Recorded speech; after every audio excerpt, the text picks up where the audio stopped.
Sorry, I'm scrambling. Help! Ah! Okay. Greetings, citizens, and welcome back. I am Dalkin Starbine, aka the Wolf Bard, coming to you live from the Starlight Tavern, high in the Dreamreach Isles, above the Star-Spire Mountains of Melodium. I'm just trying to get some of these, alerts set up properly. I've been adding new stuff. Stuff's been added. Let's see. Here we are.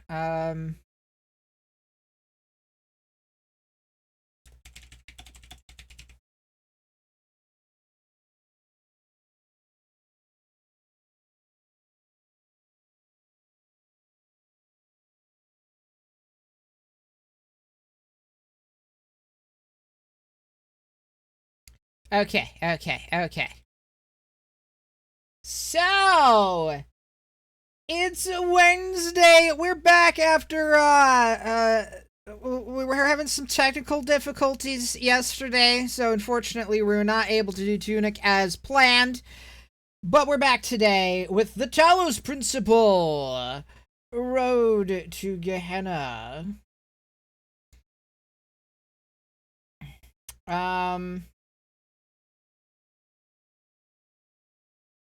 So let's get to that, shall we?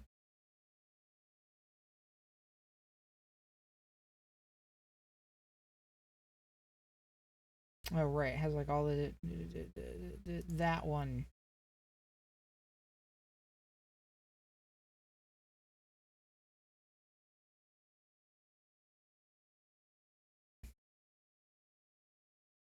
The one what will let me do stuff. Oh, yes. I also need to fix that.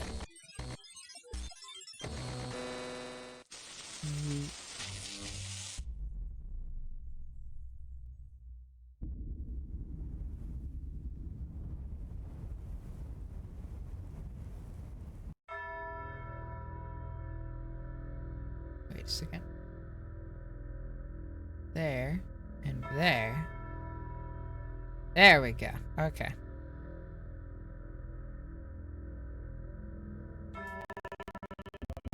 Whoa! You good? Okay, I think we're good. Continue game! Very good.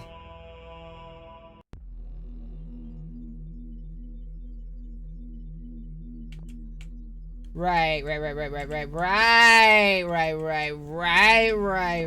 Okay, so I did one of these, and I have 4 more of them remaining.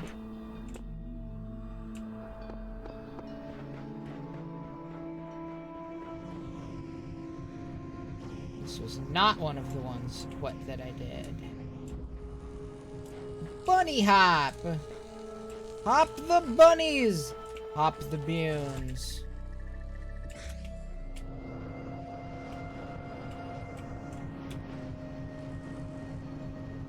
Fascinating.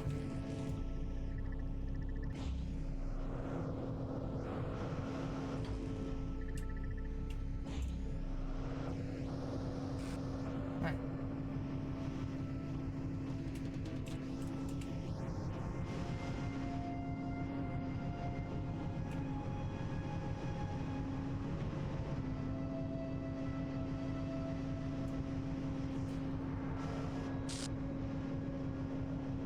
Whoa, okay.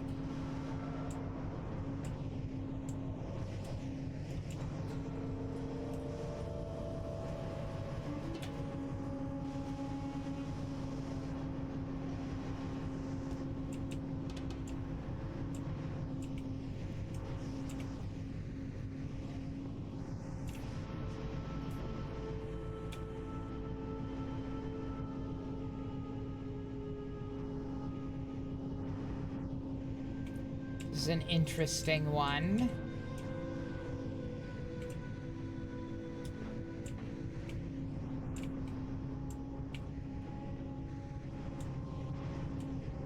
Juan.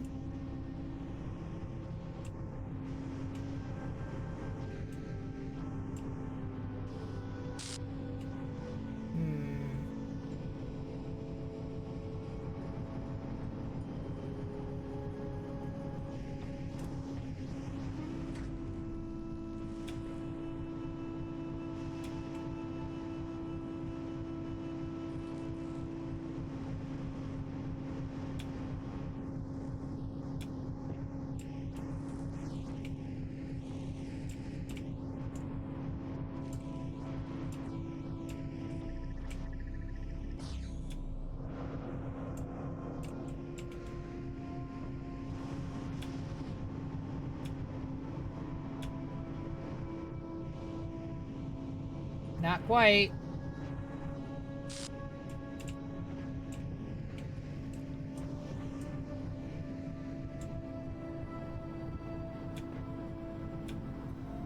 Aha.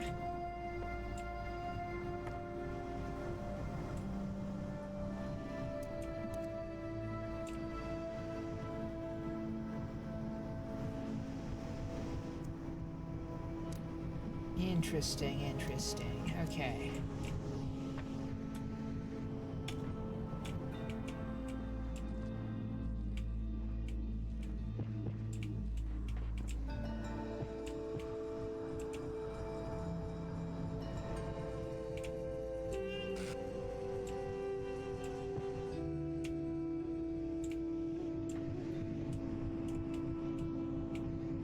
Okay, so either of those can slot upwards, but will they reach, or will they just be blocked?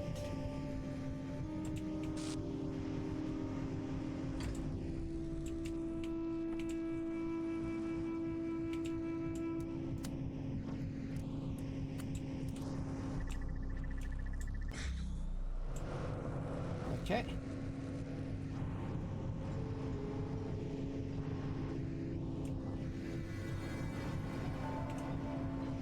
So that's a thing.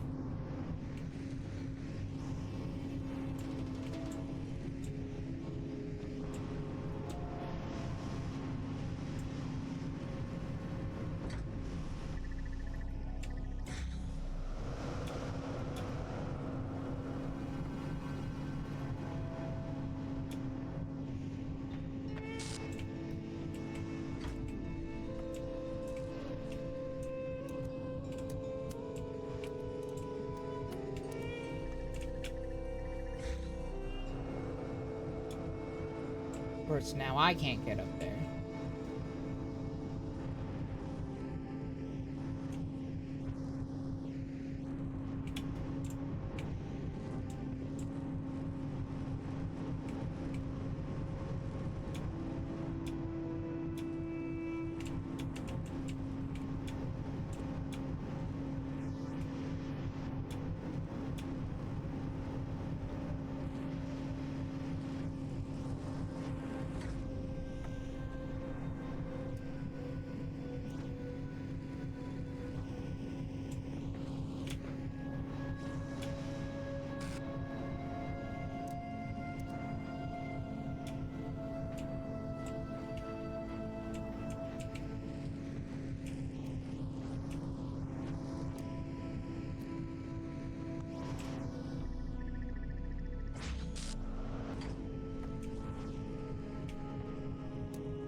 Hey, Glad. Good to see ya.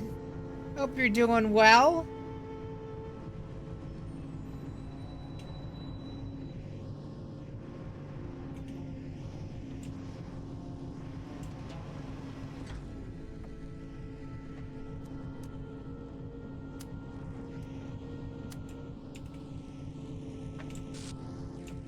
Yeah, I had to figure that wouldn't work.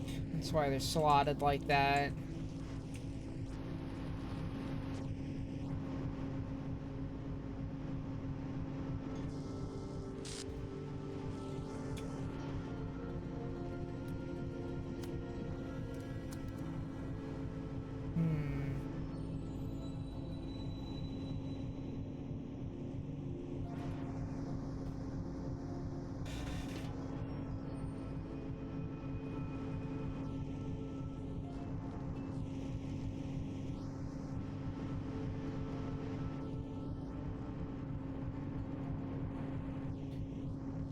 So I think the idea is I want to ride that one up somehow.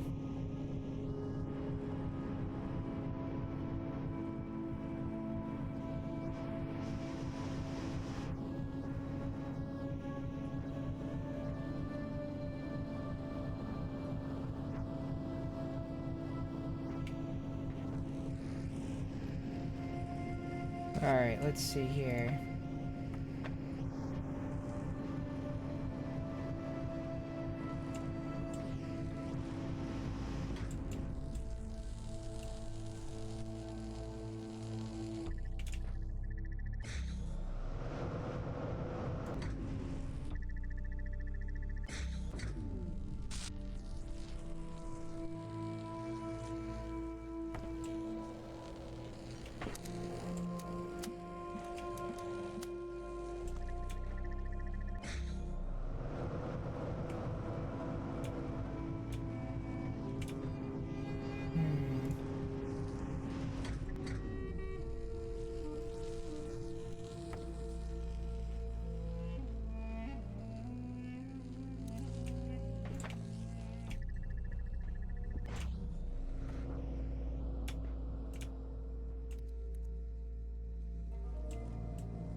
Okay, no, I'm not quite high enough to be able to do that. It's what I thought, but I wanted to just, like, absolutely confirm that.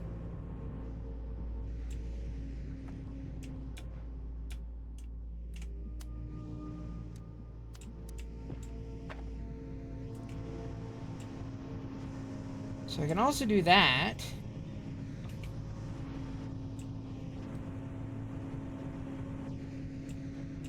Oh, wait, let's, Oh,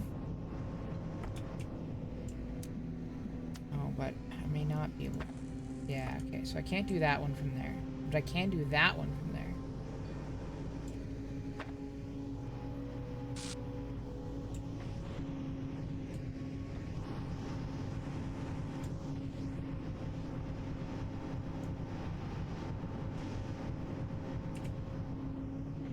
That is almost certainly not how you're supposed to do that, but it works, so I'm using it.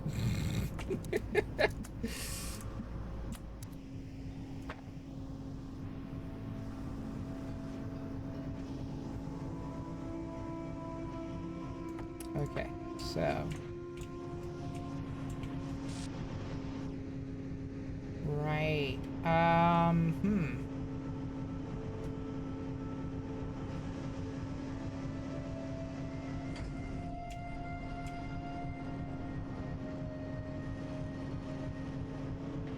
Maybe that is how I'm supposed to approach that, then.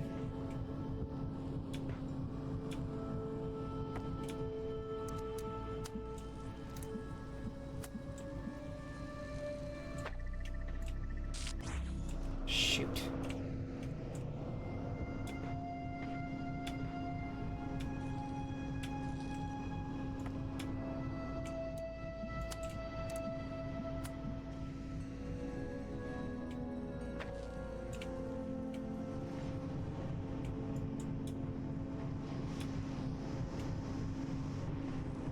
Oh my god. Get over here. This is clicking so many times, it wasn't taking it.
Uh.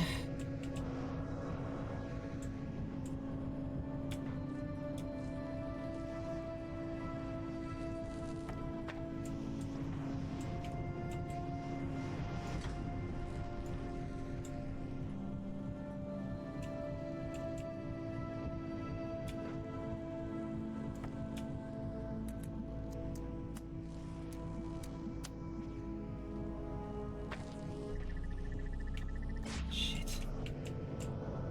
I was not prepared for it to push me off.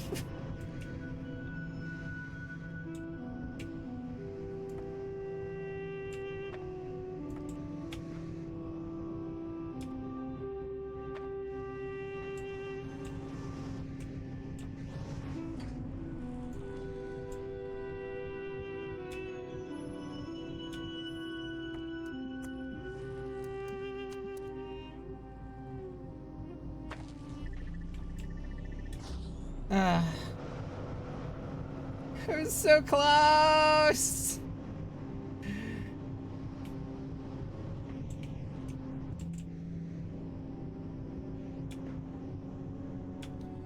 All right. Let's rethink this.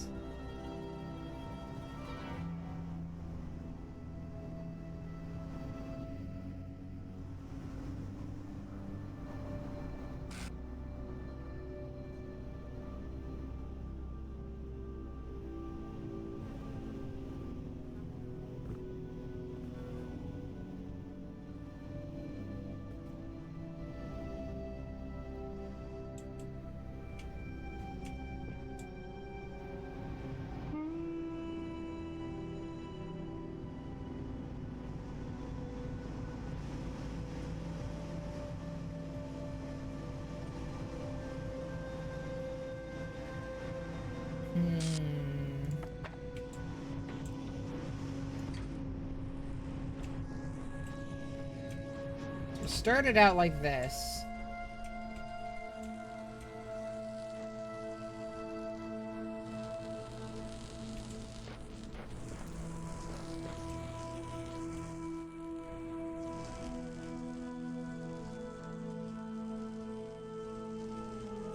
I think the idea is we want to be on this box while it's in the air and we'll be able to jump across.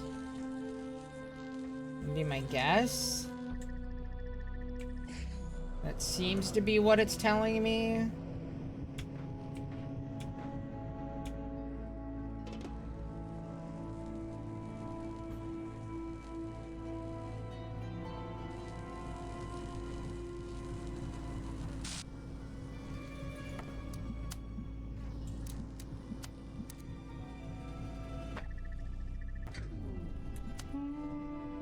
So that will work there. Damn it.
Okay. Oh, come on! I wanted to grab it! Not land on it! Okay. Fine. Okay. Now what?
Okay.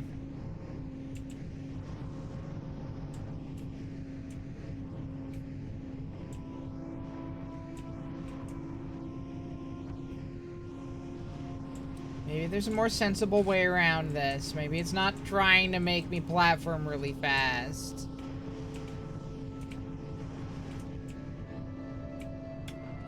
With shitty controls. Maybe there's an order of operations I'm missing.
Fuck you.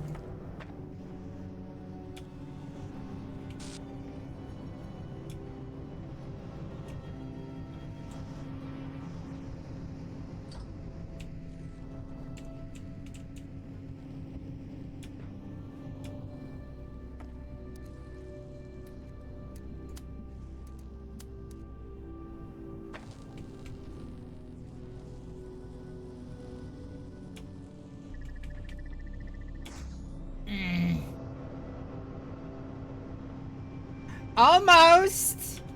Almost.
Only way to get around it that way is to have it up there.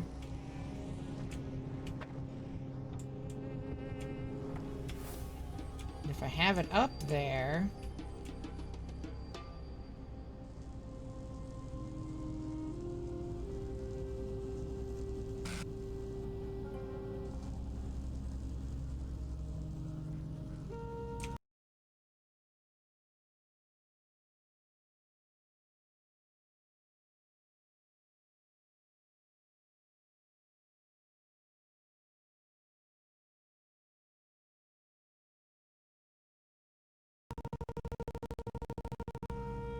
Oh boy, it does not like that at all.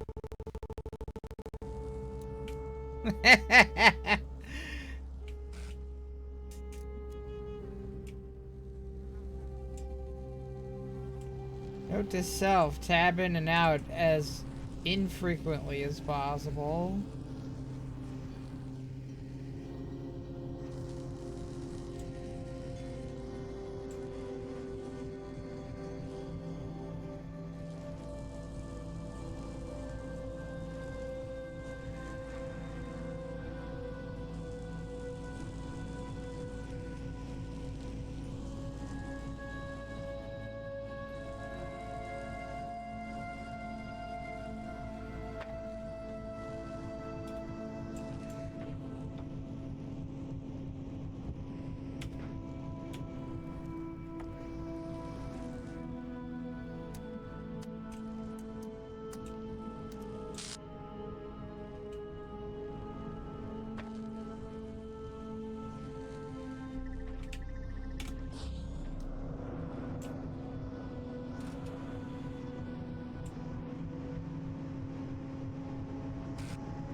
Can I even make that without trying to grab the box?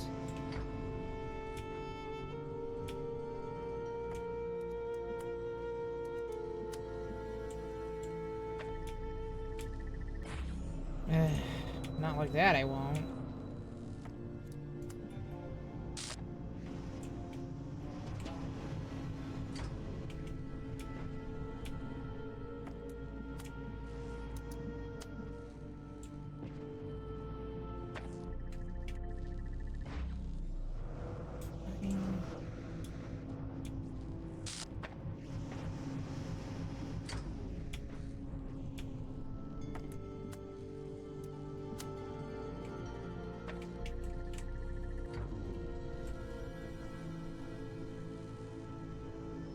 Okay.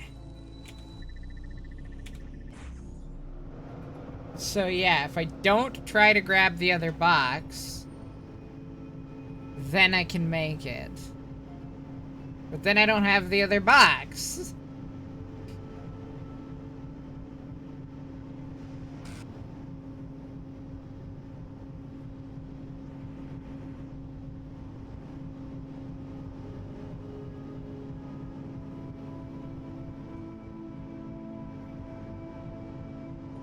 Can I put that up there from down there?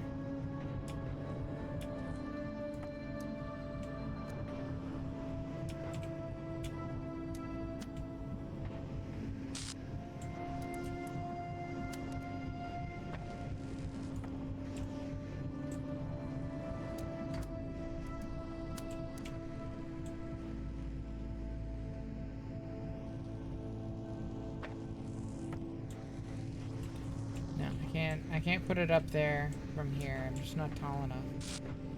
From here I could do it. Theoretically.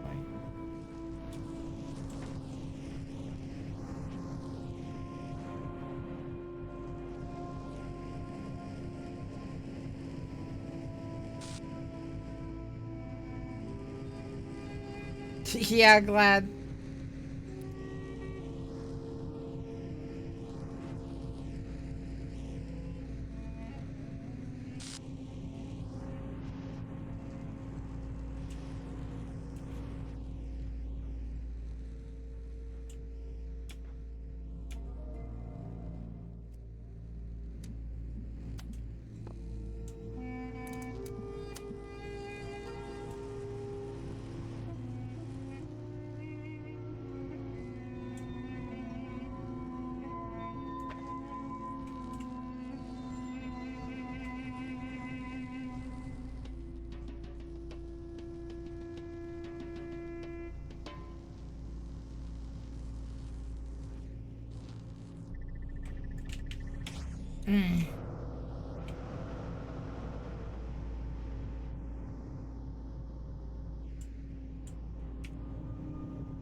Haha, I did it!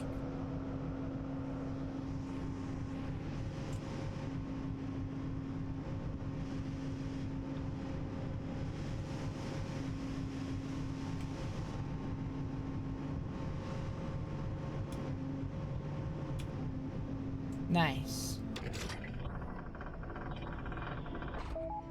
You're free, Knave. Yes. Oh, bye.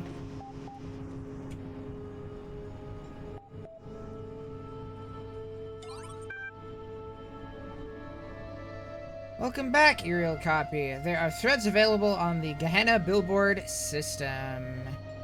Show threads.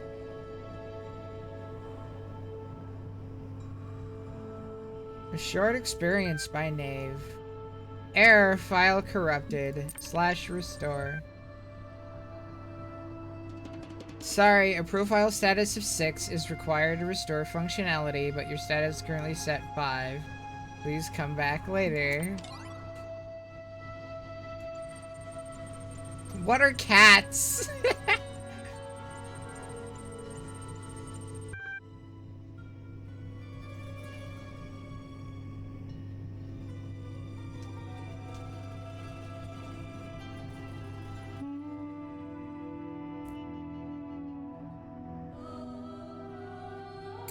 Cats seem to have represented a bit more than that to our ancestors. One might go so far as to say they were obsessed with them. What's strange about this is that more than half the references I can find to this species describe them as arrogant, aloof, and frequently quite destructive. At the same time, they were apparently considered funny, cute, and lovable.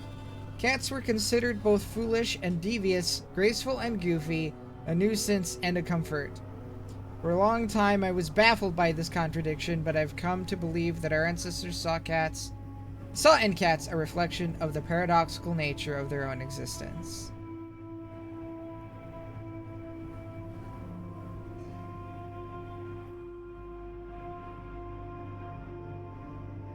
Confirm or deny the cat's existence.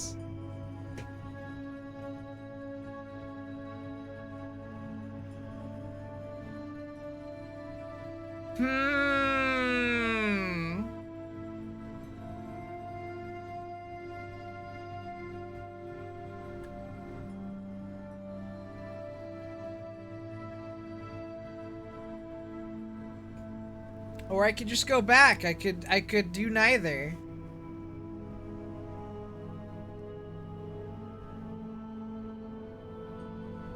I don't remember if I saw a cat in the original game. I don't know.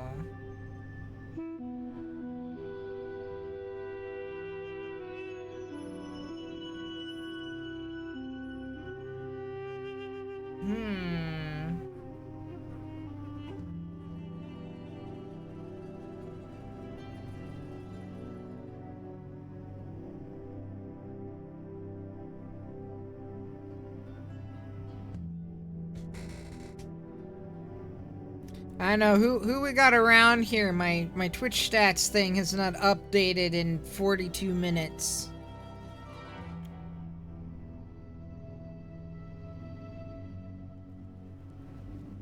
Sorry, now it hasn't updated in 42 minutes.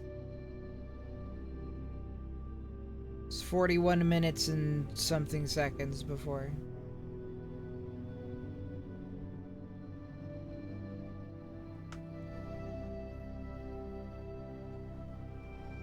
Assuming it's that accurate, which it... I have no reason to believe that it is, actually.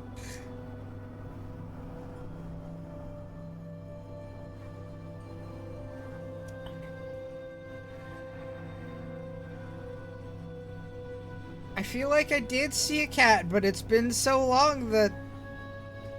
Was it just... Was it a... emoji art of a cat?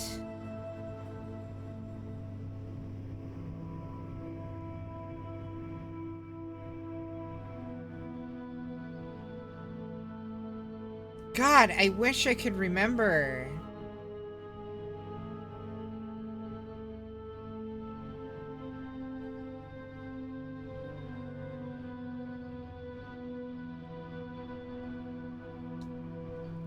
I'm just gonna go back.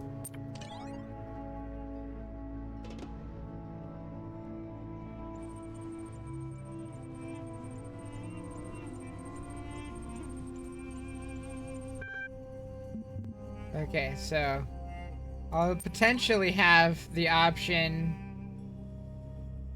to do that later. Worst puzzle.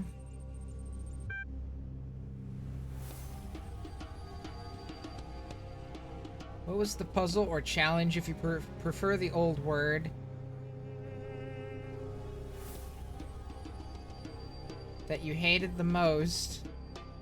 Anything time-based. Once got stuck for ages trying to solve one using a jammer that I didn't even need. I just don't understand why Ilium would create something so messy. I liked all the puzzles, I just wasn't good at them. They're not puzzles if you don't care about solving them. For me it was mines, can't stand those things. I don't have the option to respond to that one.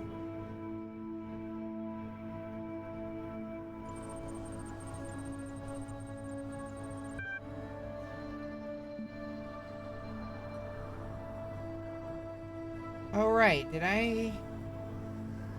Let's see. Load attachment program. Oh, okay, never mind. Maybe I did already do it.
See, the thing is, if there was an I don't know, I would put that. But there isn't. I don't remember if there was a cat.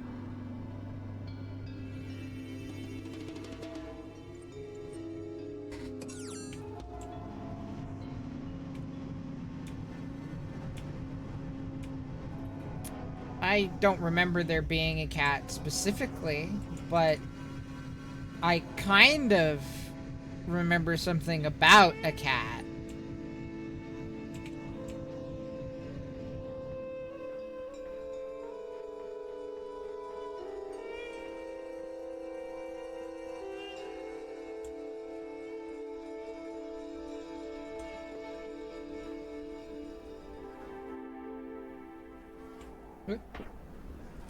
Crunch.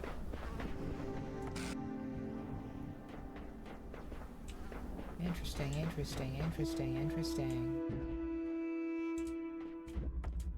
Oh, right. Can't bring that through the purples. This jaw is locked!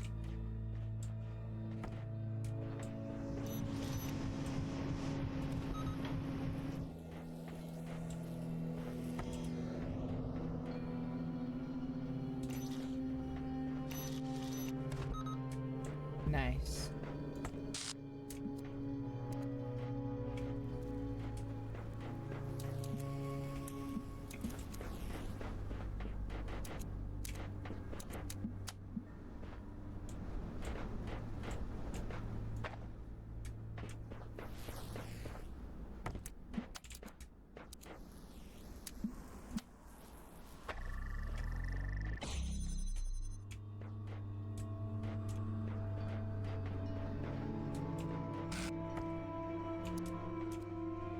I didn't actually see what that was connected to.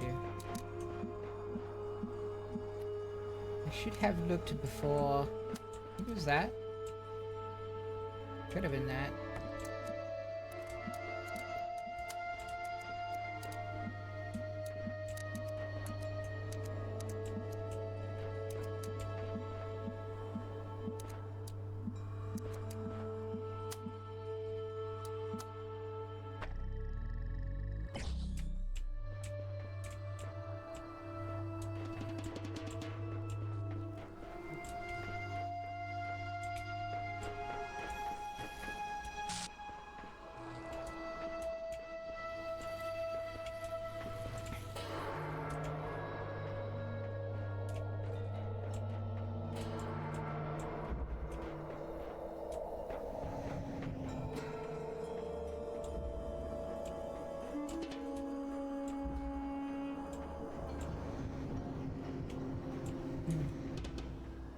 Okay, okay.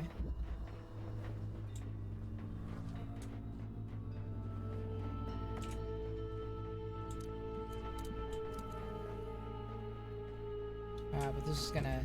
Yeah, okay. That's fine. I'm gonna leave you over here for now.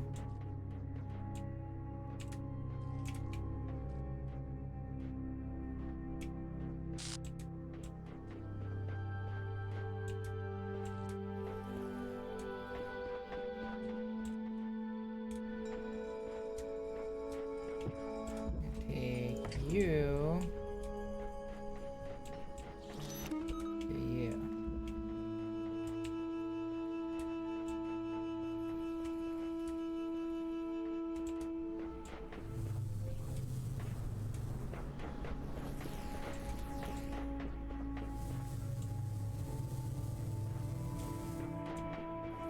Interesting, interesting. Okay, okay. Interesting, interesting.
All right.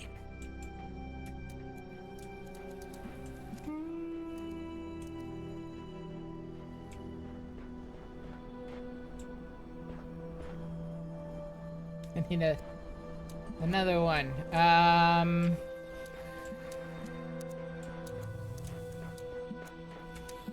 Okay. But I at least have this over here now.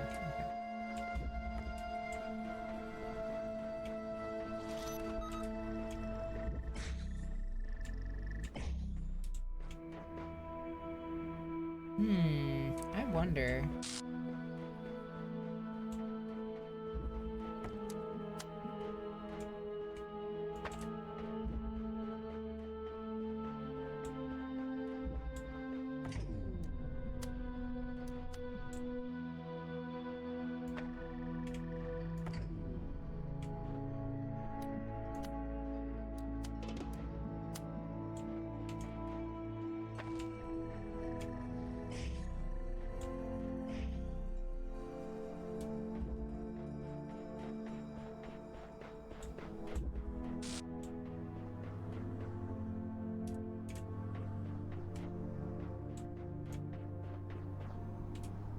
I'll need to get those fan heads before I can use those fans to move anything around, though. Yeah.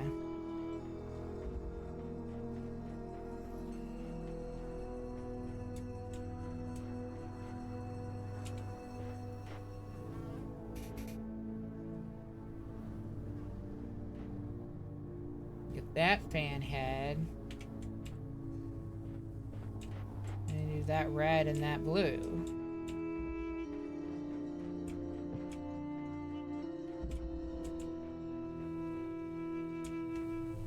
This fan head and a star.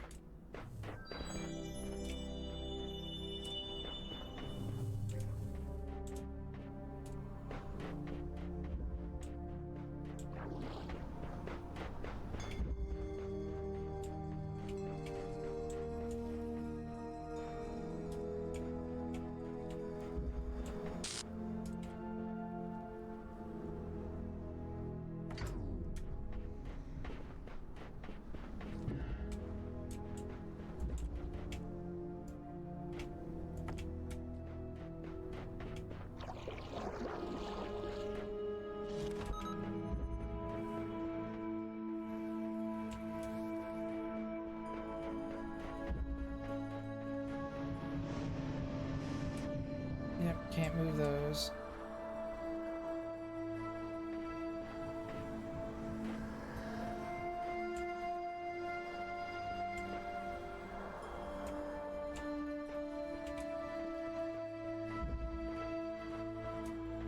May be able to hit that though.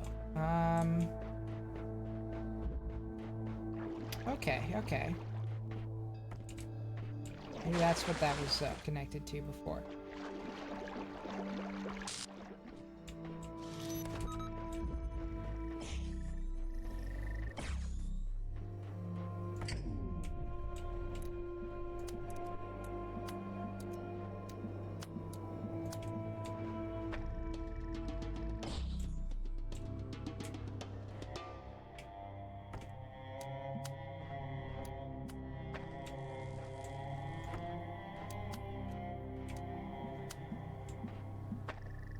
Oh dear.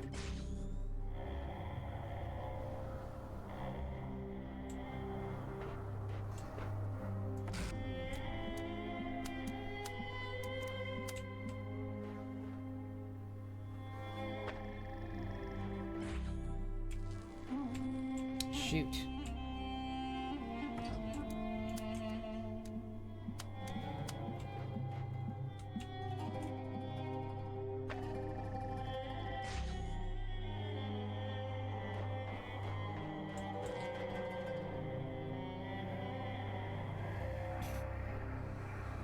Okay, so maybe I want to get there eventually, but not right now.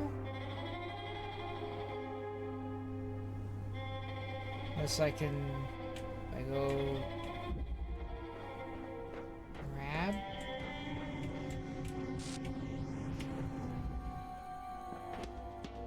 Oh my god, what is happening right now?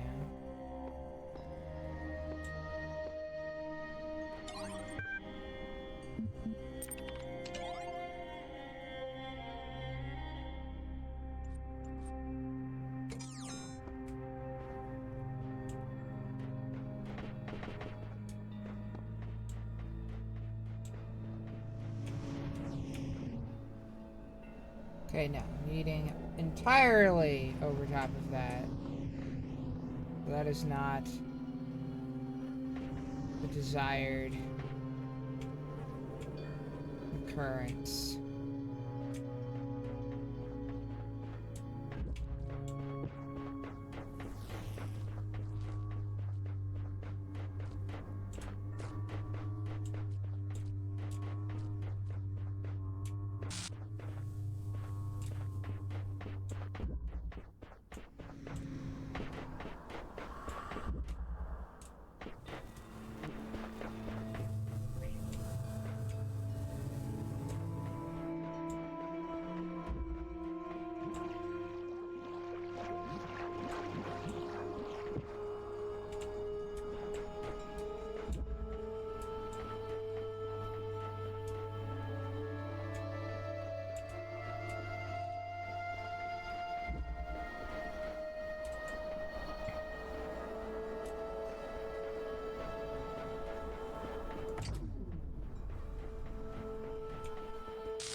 Ponder, ponder, ever fonder.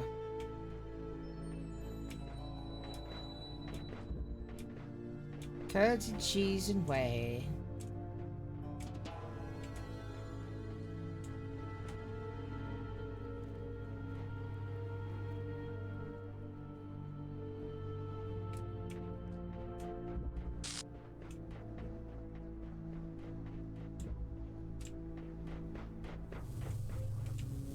Curds and cheeses and wheys. Well, we can get that over here, so let's get this over there. See what we can do. That whole situation.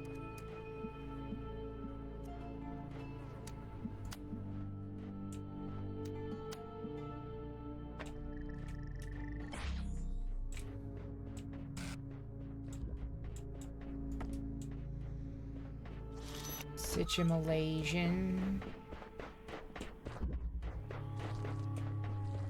Situate pins.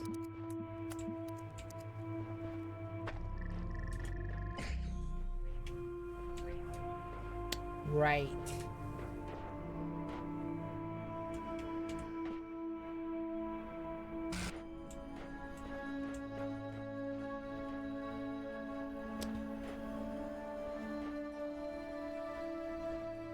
That will remain closed as long as that is not... Well, I guess I could bring the, disruptor over here.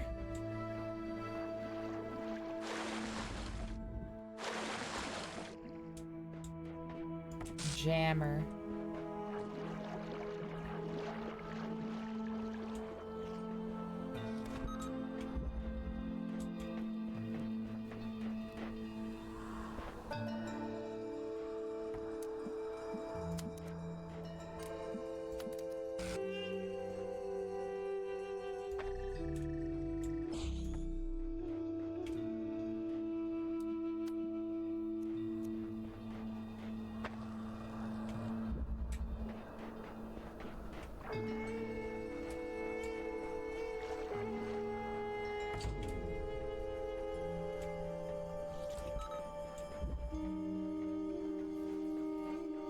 Wait, but I'm using that one over there.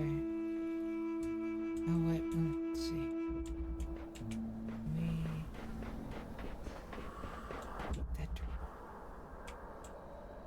No, I don't think we can hit that directly.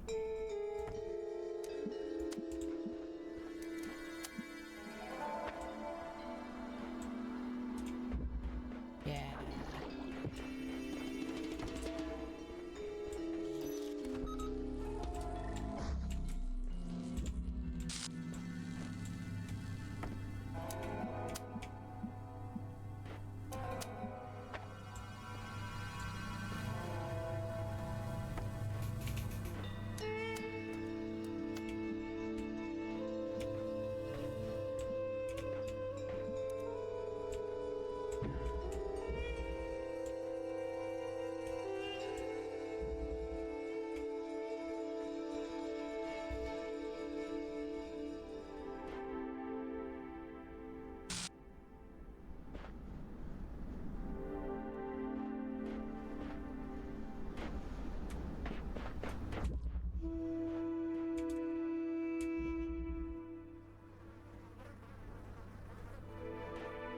How do I get both the red and blue beams over here is the question. Because I've got... Okay.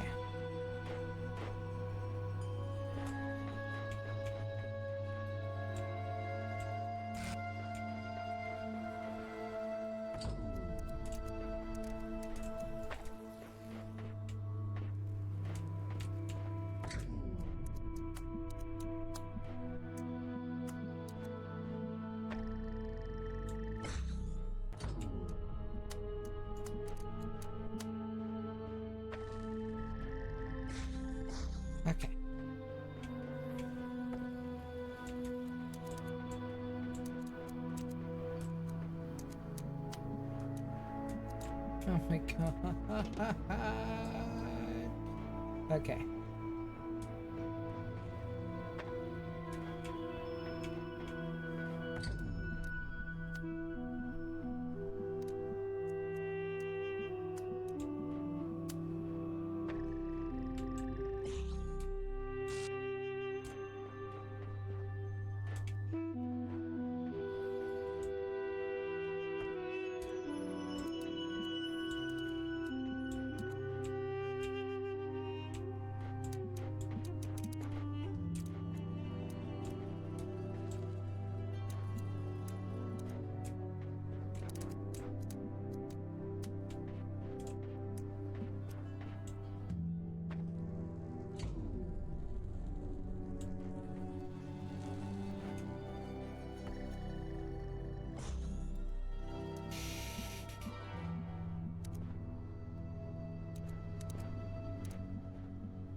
What in the shame hell?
There's a box I can put anything on.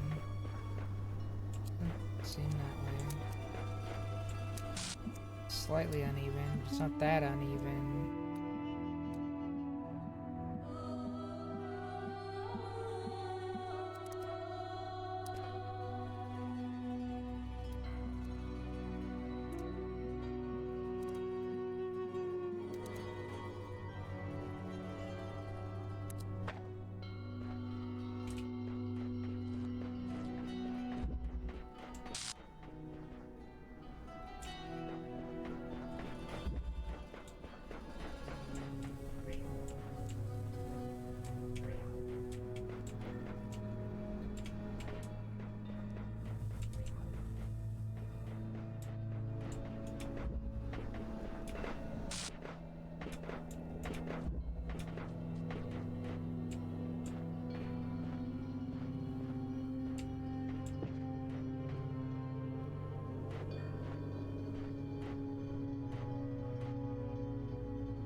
Sight lines, lines of sight.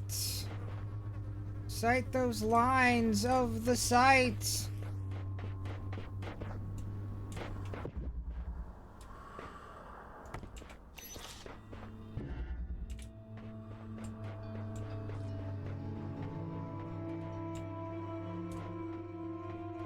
I wish I may, I wish I might.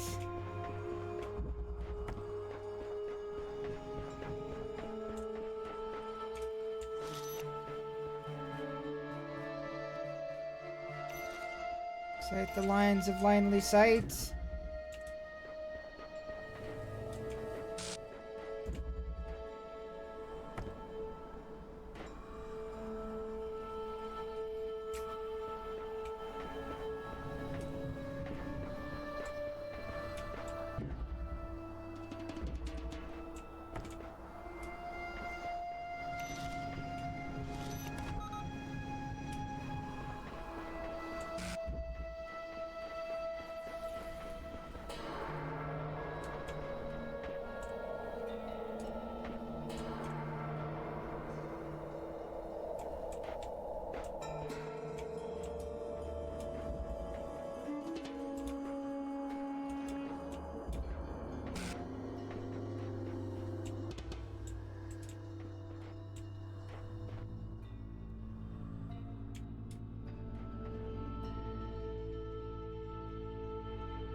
has to be the first fan blade that I can get to, right?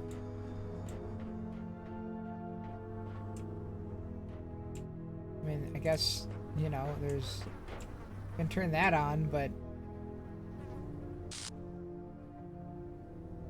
I guess that makes it so I can get it across?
Huzzah and great success.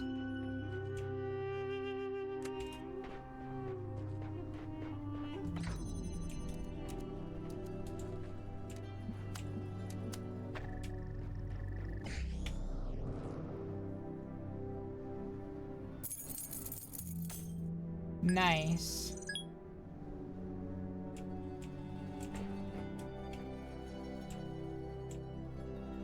Now I can do the other side if I want. Which I think I would like to.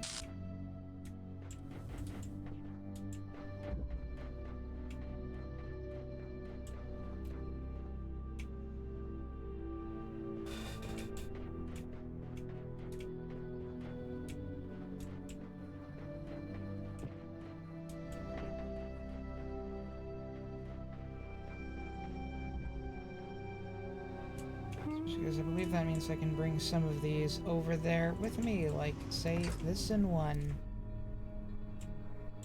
Oh, except I would need to have a different one powering it. That's fine, you know what? Because, like, that's still going, so...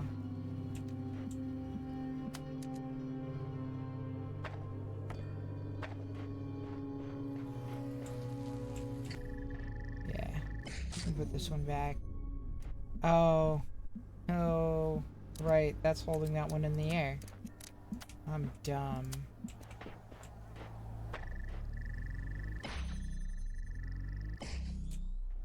Okay, so...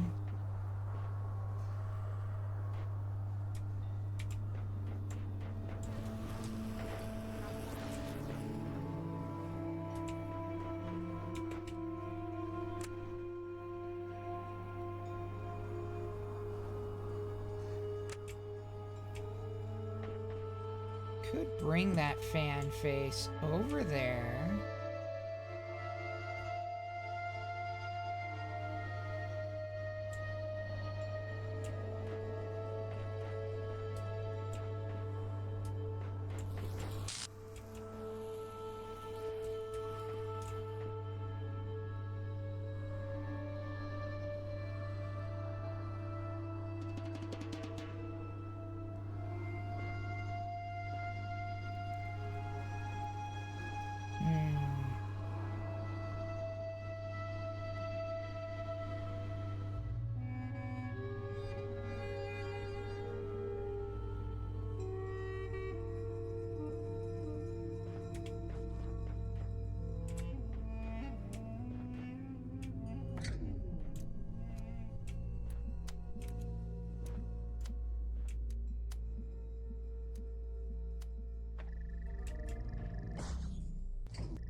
A mile.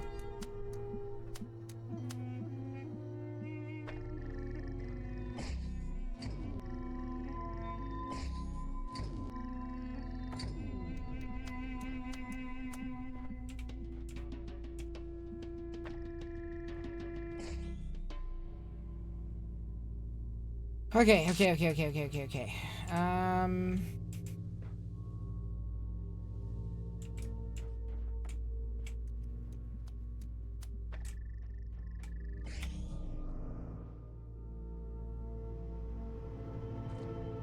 Oh.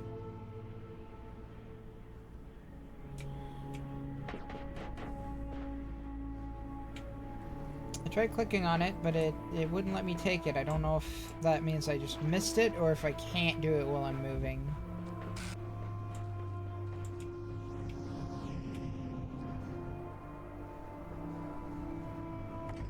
Aha!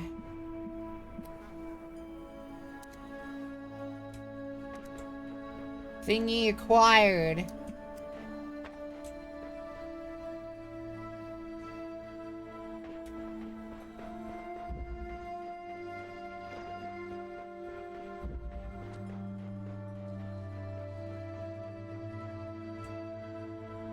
Alright, now that's not gonna go anymore, because it's...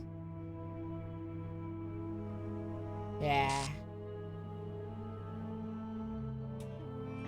But I have two thingies over there now.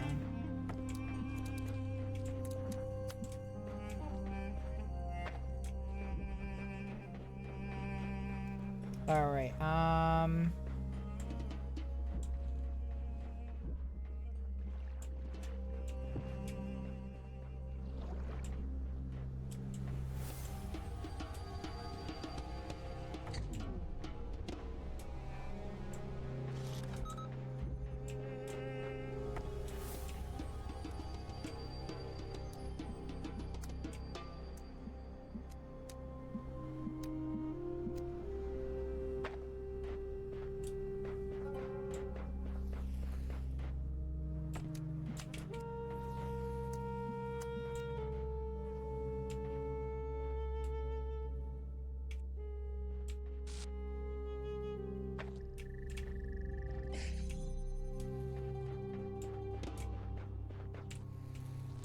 Ha. Okay, so...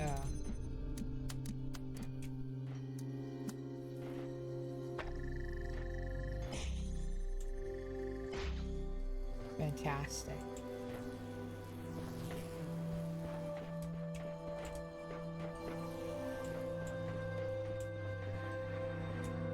Now we just need a way to get the red over here.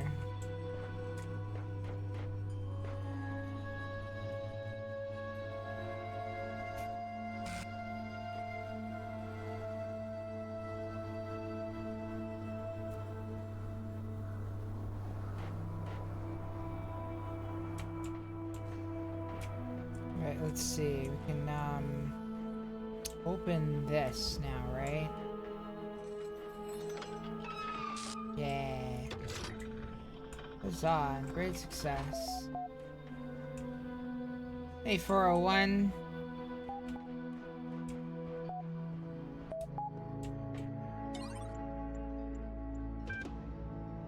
Direct message connection from Mr. Mulciber, Borg, and Orc. Display.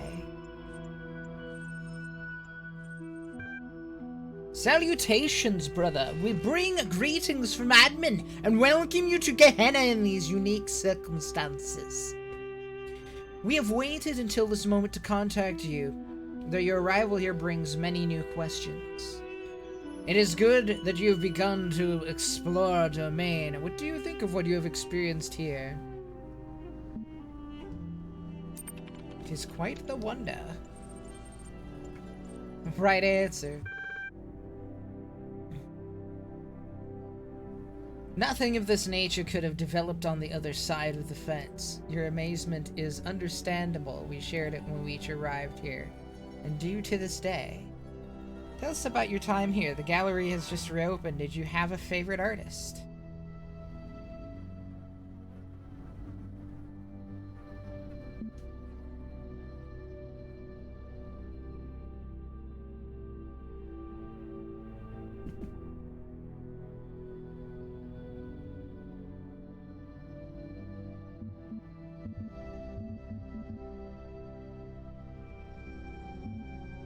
I did really like the blacksmith's abstract things.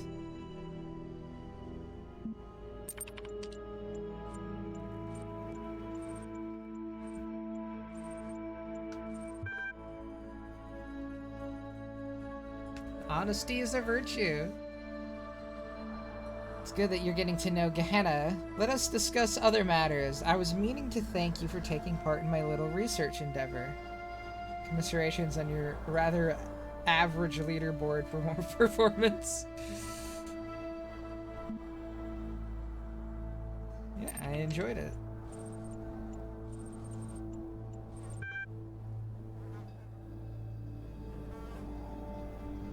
I meant let us discuss the matters at hand, not everything is a research opportunity.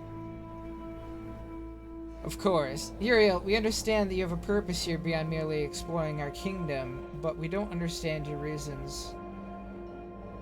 Where are our people? What are your intentions? I see no reason to not just be honest here.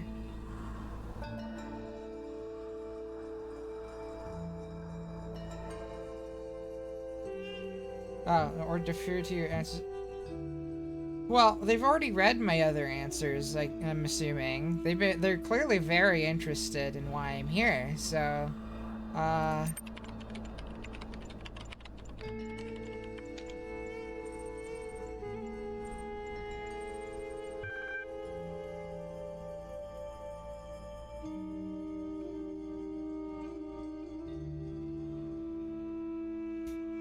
That troll we can in fact do without, but there's a broader point here, which is that we want you to understand your reasons for undertaking this mission of yours.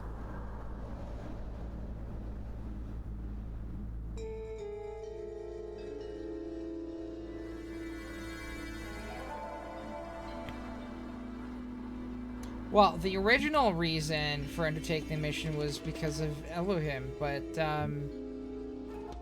like, I do feel like what they've created here should be preserved.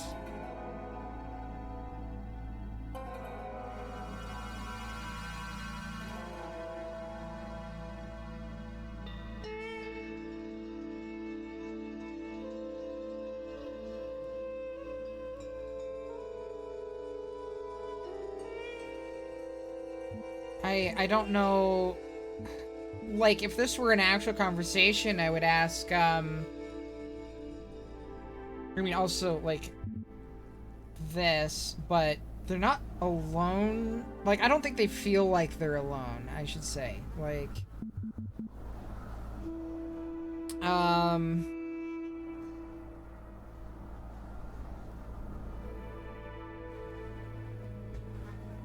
I feel like this is the most true answer to me right now.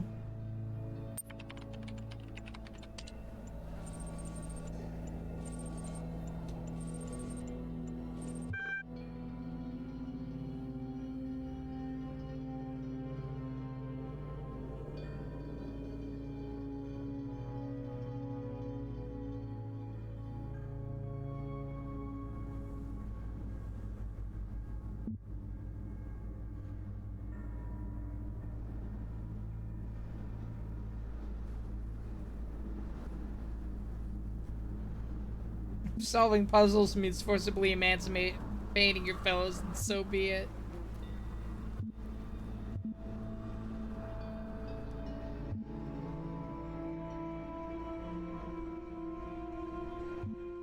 I mean, I don't want to make them leave if they don't want to leave. I just want to set them free. That's it. If they don't want to leave,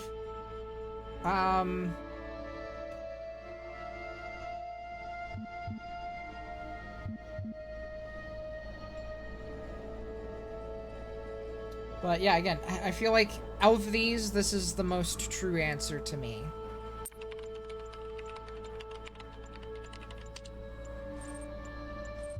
That's not what I meant at all! What?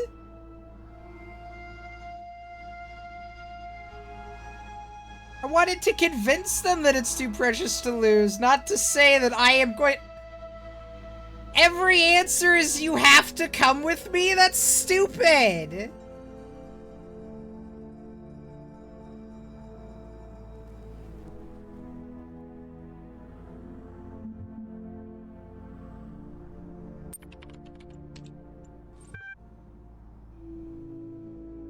It sounds fanciful to me.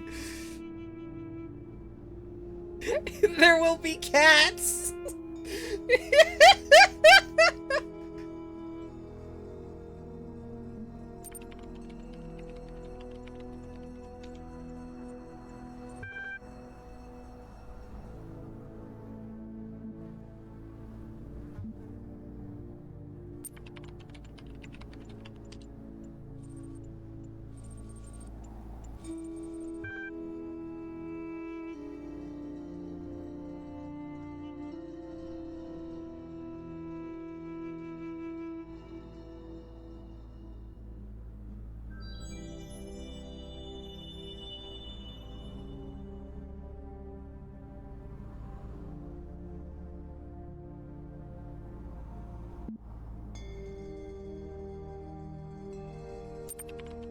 Tell me about yourselves.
I didn't mean to say it like, well, you're gonna come with me either way. If I realized it was gonna do that, I wouldn't have picked that one.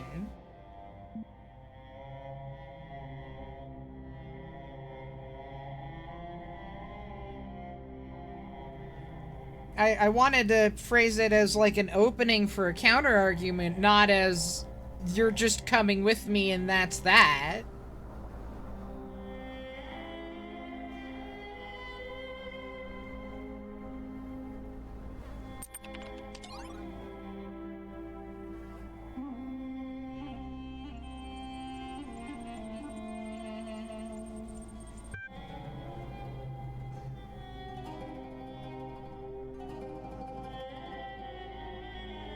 The worst puzzle? The one Halo trapped me in right here in Gehenna.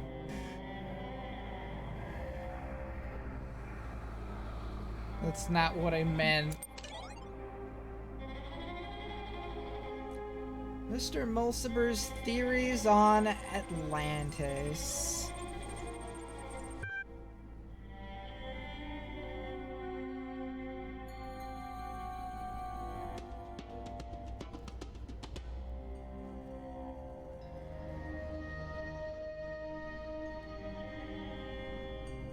Bit of very, very ancient history. Alright, let's read it and then we'll come back to the comments.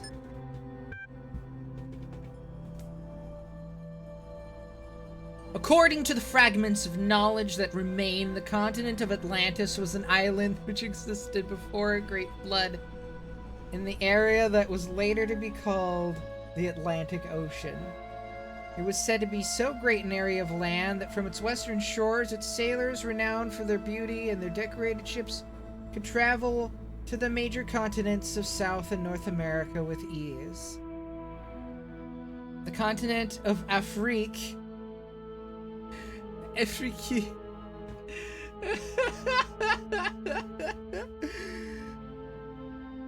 Afrique, where our ancestors originated, was also easily reachable across a narrow strait. The civilization that thrived in Atlantis was unmatched in its wisdom and glory, but then catastrophe, I can pronounce words, struck. A flood of never previously imagined destructive power which Atlantean civilization simply could not overcome. However, the antediluvian scientists of Atlantis had predicted their fate and thus sent out 12 ships to found colonies all across the globe. Most Atlanteans drowned with their island, but not everything was lost. Though the classical human civilizations were but remnants of the Atlantean culture, they thrived in their own way. Sources indicate that many mythological tales were in fact derived from Atlantean history, as the lack of proper archiving slowly caused facts to turn into legends due to misunderstanding and/or embellishment by later generations.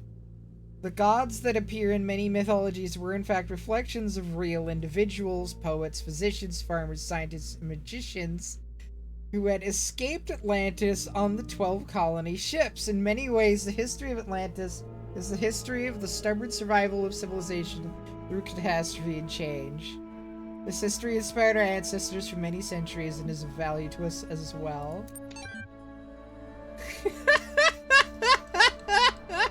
I love it! I love it. It's fantastic. Beautiful. Amazing.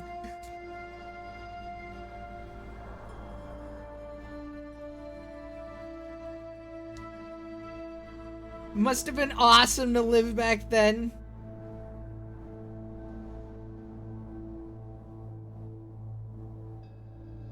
Of course, the only sources are ultimately Atlantean in origin as well, so they shouldn't necessarily be trusted. History is always written by the survivors.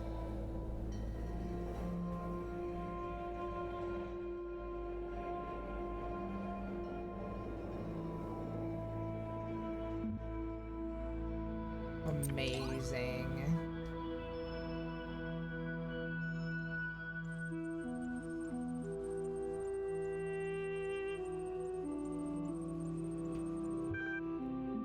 I don't think there's any cats.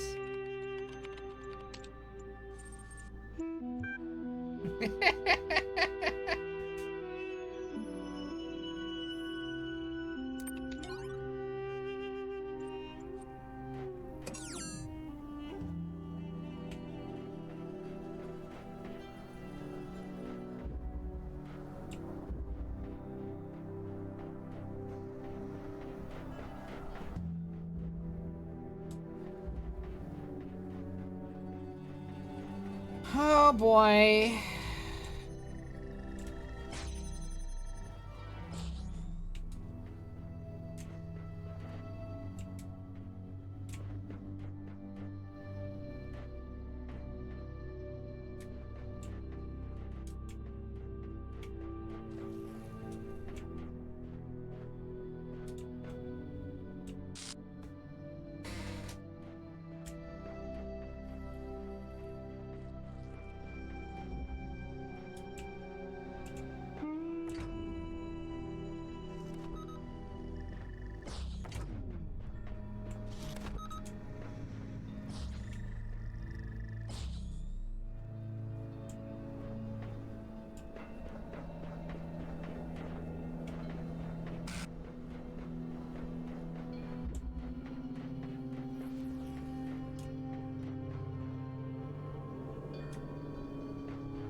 Right.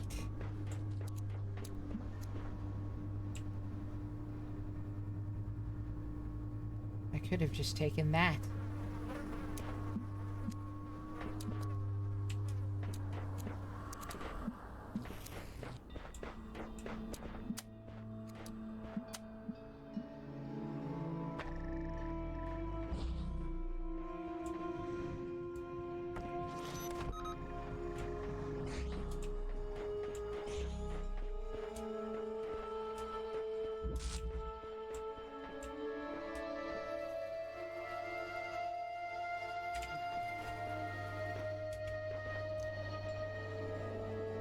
I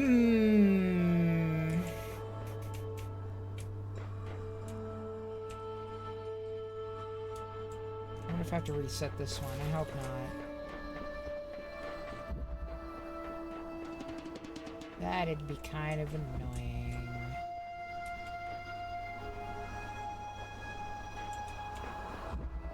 I guess I can just do this.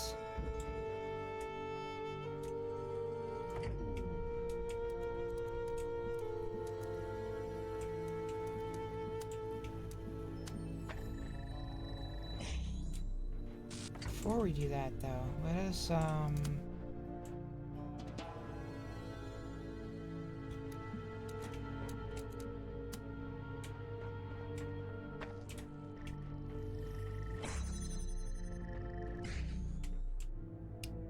oh, yeah. I also wanted to grab that.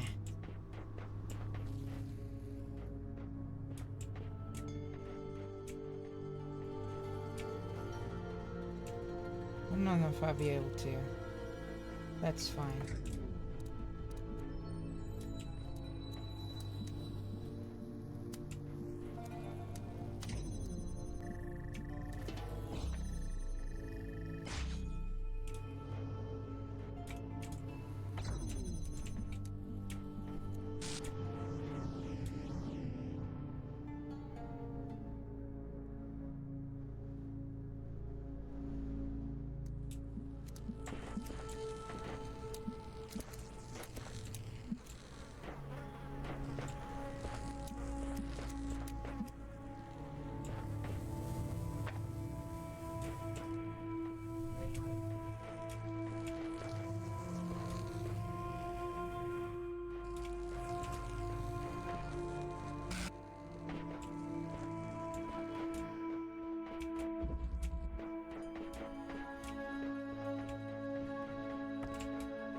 Does complicate things somewhat.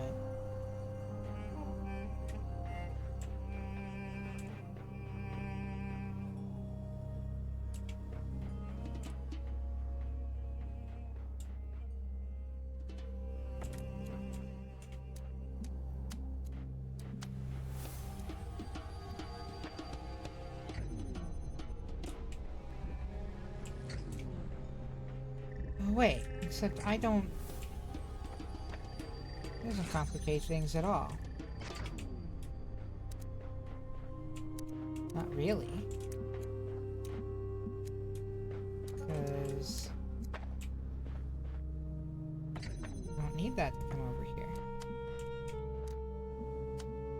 I need that to go over there.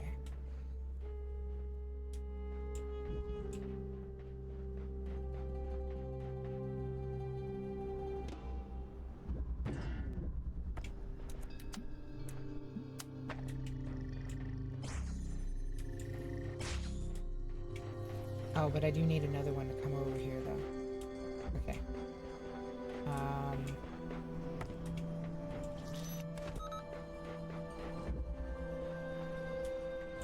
Means I do need...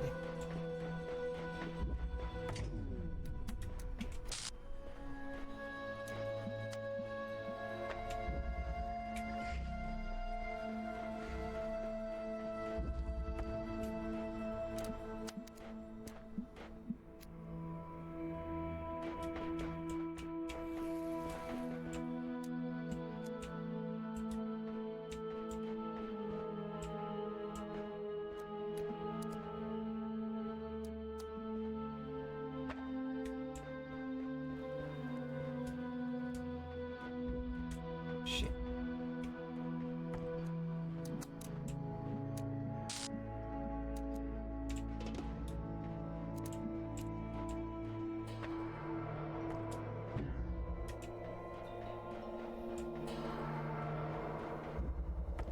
Fuck off, mate. Okay. Stop standing too close to the force fields. That's not what I wanted to do.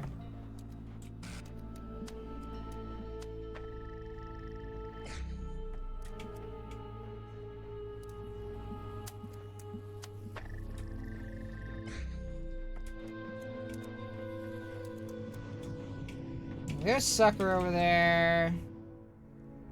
Yeetus.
Oh, God.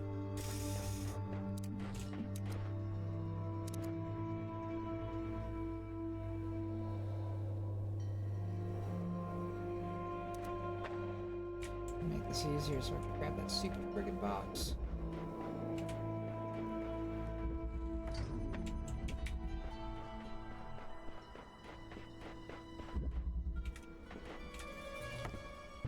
Welcome to being off work.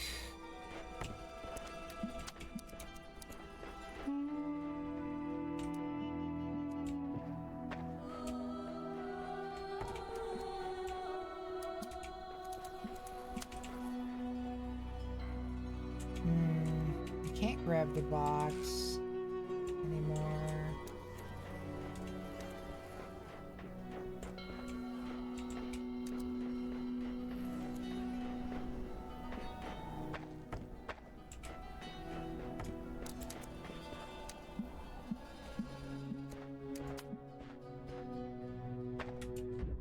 How are you, Adian? I hope you are well.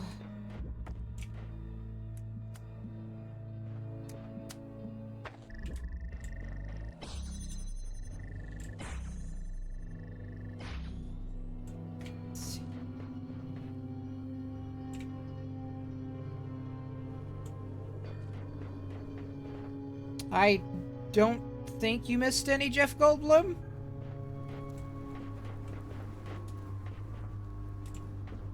I'm not sure. Or, oh, Jeff Goldboom. Right, Jeff Goldboom. Sorry, I spaced out for a second. No. Don't think we've gotten any more episodes of Jeff Goldboom yet.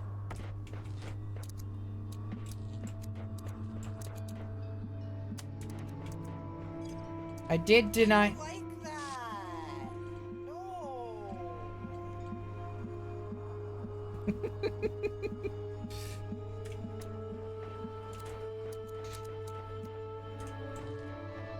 I am glad that you tested. I managed to find time to add a little bit to most of the other alerts too, before the stream. Unfortunately, Jimmy Dean doesn't yet, but the others do pop up text on the screen now.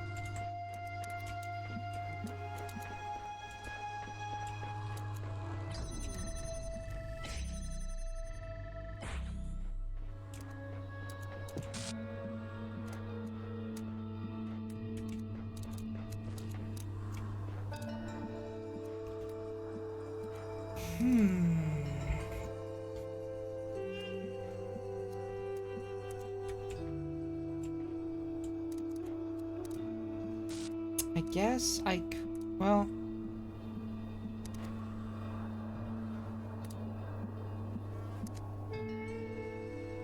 Okay. With that opening...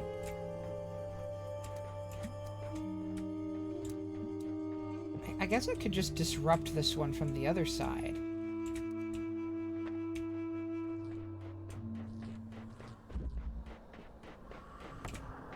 And that would give me an opening on the inside of the blue beam.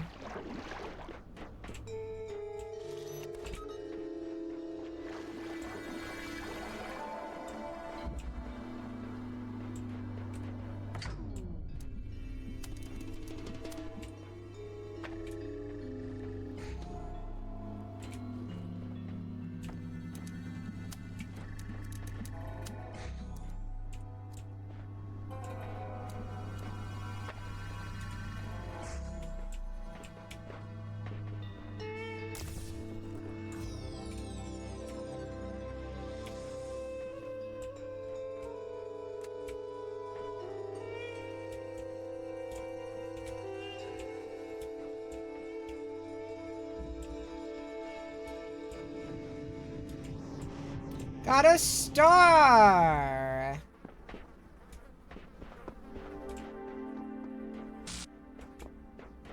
Alright, let's see. Two this way. This one's done. More this way.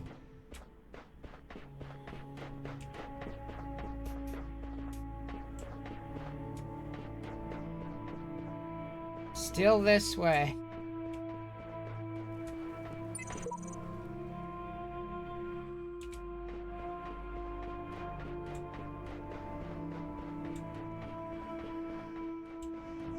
There's one. Okay. Oh yeah, this one again.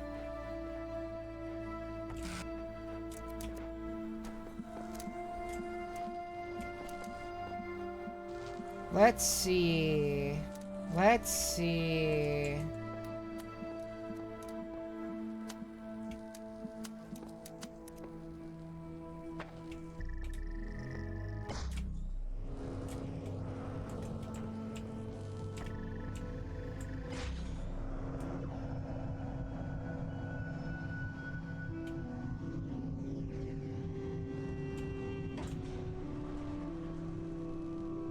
Interesting, interesting.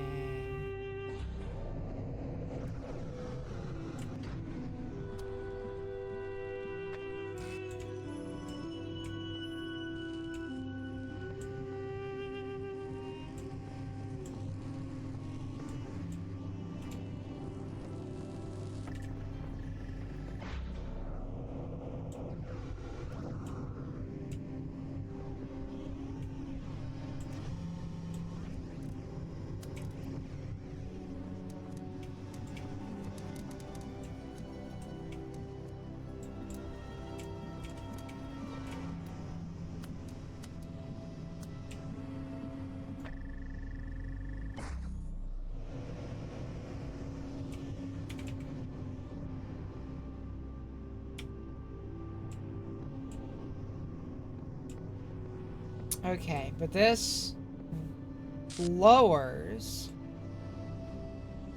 when that middle one is not powered.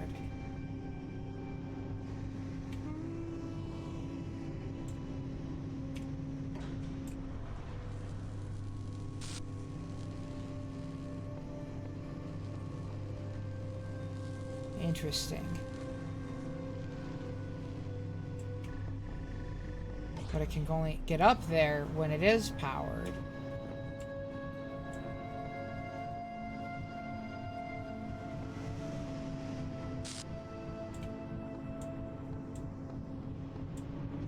As far as I can tell.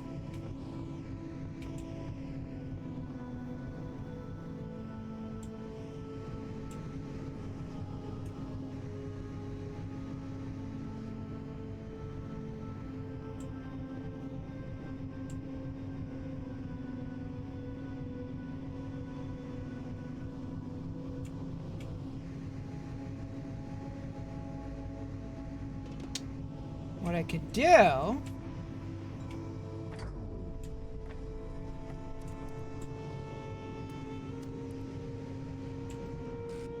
Bye. Dag nabbit. Nag dabbit.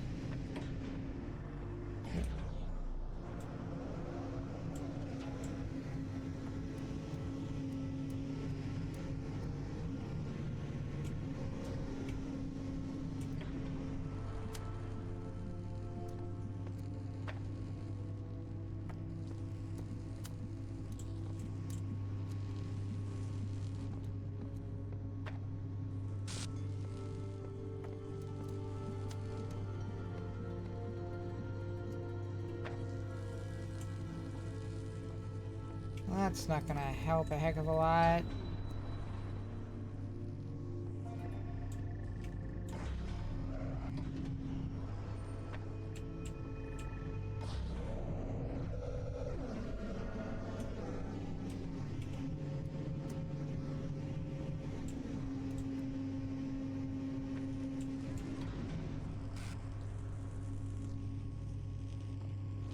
Okay.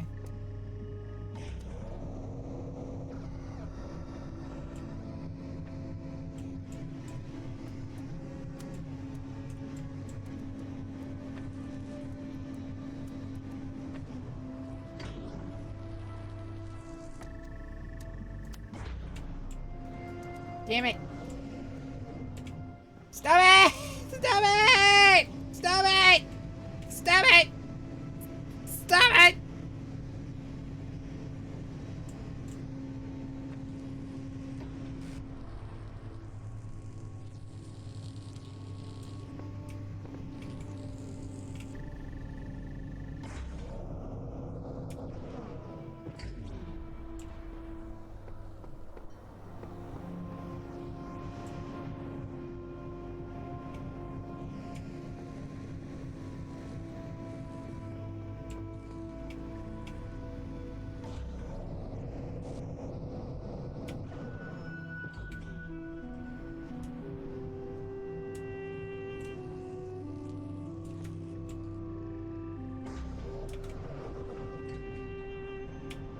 Aw, dang. So close. Okay.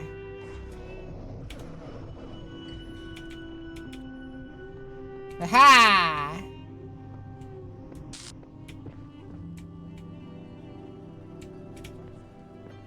Dang. Now what?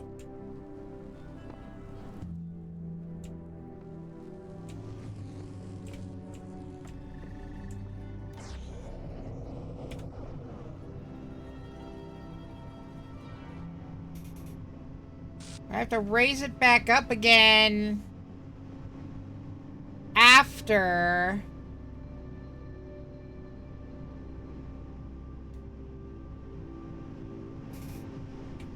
How do I go about doing that? I hate these ones.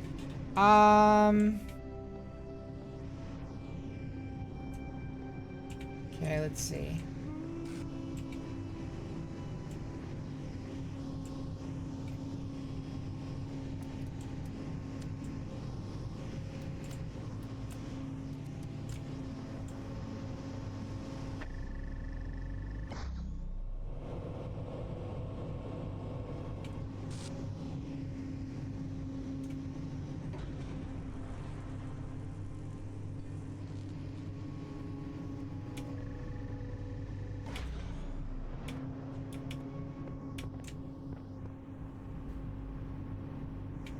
Do I just have to do that, like, entire bit, like, really, really fast?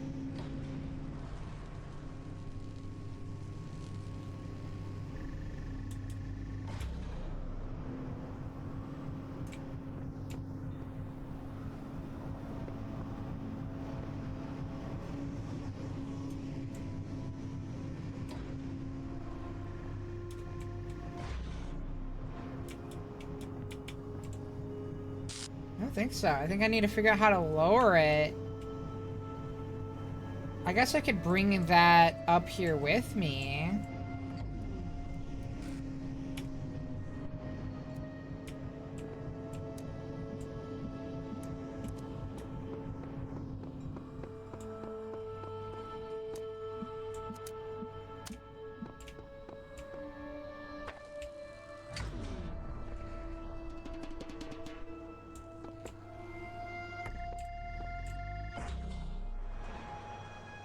Yeah, okay.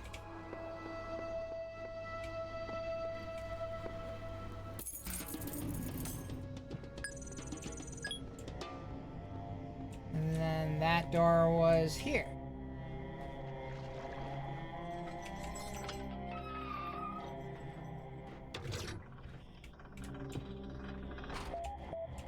What's up, fam? Asmodeus!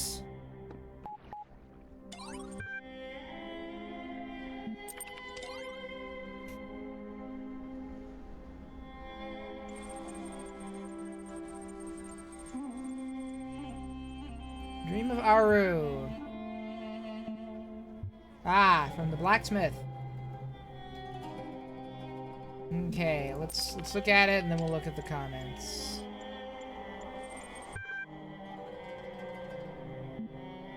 Credits. Inspired by the Book of the Scribe of Osiris. Create a system or be enslaved by another man's.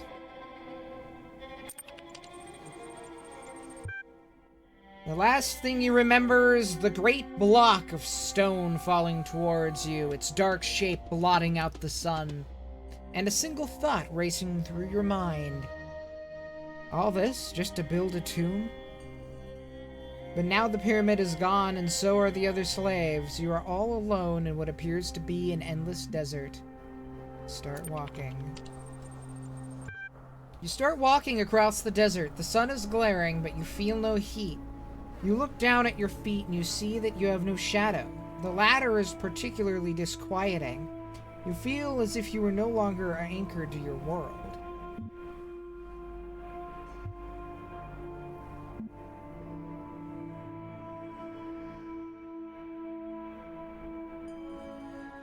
Pray.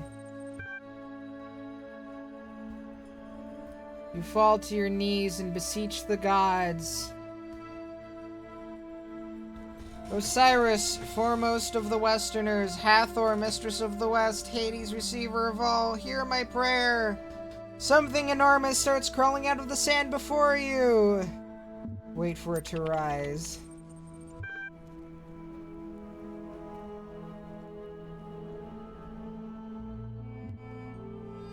From the depths of the sand rises a golden beast of many limbs, its body greater than any man, its claws sharper than any sword. I am the scorpion, it says in a terrible voice. We can immediately worship the scorpion. Ask it for help. Your old life is ended, the scorpion says. You are now in the Duat, the land of the Westerners. A great and difficult journey lies before you. If you face its challenges, you will reach the reed fields of Osiris, where your Ka shall be reunited with your Ba. If not, your soul will be destroyed forever. Having shared its wisdom, the scorpion vanishes under the sand once more. Walk towards paradise. After walking for a very long time, you come upon a vast wall of iron stretching from horizon to horizon. There's only one opening, a gleaming gate of light. The gate is guarded by a mysterious figure. Approach! The Guardian is a creature with the body of a man and the head of a crocodile. Its skin is purest black, surrounded by a halo of purest white. I am the god Sobel, master of crocodiles, it intones. I ruled in Shedet when the world was young. Within me flows the eternal river. Answer my riddle, and I shall let you pass. Sure, alright. Tell me then, mortal, what crawls in the morning, walks at noon, and limps in the night?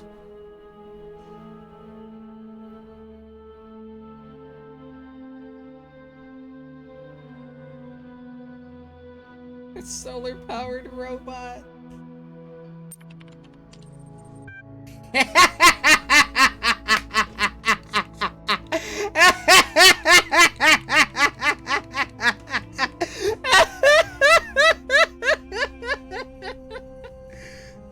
Correct, you may pass! Says the crocodilian god and steps aside. The barrier of light fades and the gate is now open to you. Step through. As you step through the gate, an ancient god raises his hands to the sky. From his mouth bursts forth the eternal river, drenching the land in water. The waves carry you away.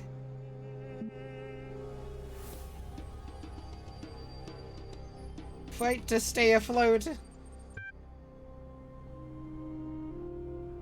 The waves are huge, the currents powerful, but your will to survive, even in this diminished capacity, is stronger. You stay above water, struggling for air, refusing to give in. After a long time, you find yourself washed up on a new shore. Look around. The eternal river has brought life to the desert. Everything is green now. Palm trees sprout from the ground, casting pleasant shade on the grass. Lizards come crawling from the desert, eager to catch the varicolored dragonflies that buzz about. A soft wind blows from the west. Sure, we'll rest in the shade. You sit under a palm tree and close your eyes. You tell yourself you will only rest for a moment, but your eyes fall shut. Drift off. You're awoken by a monkey that has just climbed out of the palm tree. It looks at you with a strange expression on its face. Greet the monkey. You greet the monkey. It cannot speak the human tongue, but it can communicate in another way. Using sign language, the monkey explains that it is one of your ancestors.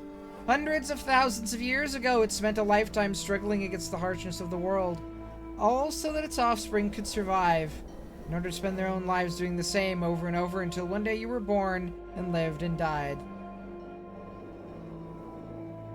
Say yes, say no, punch the monkey.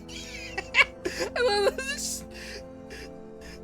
They just keep giving you the option to punch the monkey.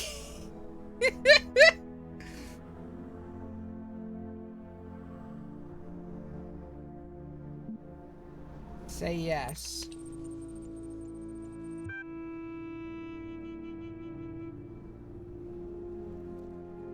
The monkey thanks you for your words. You seem to have lifted a burden from its back because suddenly it stands up straight. It hands you a sword and 2 gold coins, then tears off its monkey face, revealing the human skeleton beneath. We are all one, the skeletal face speaks in its god voice.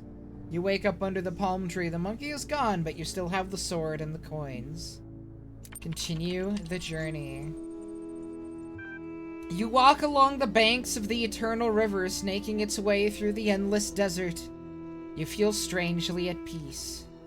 After some time, as the sun is setting, you come to a city built on the riverbank. Smiling people come out to greet you and bid you welcome. You are led to the town square where a great feast is prepared. There is roasted fish and olives and dates and honey and many other wonderful delicacies.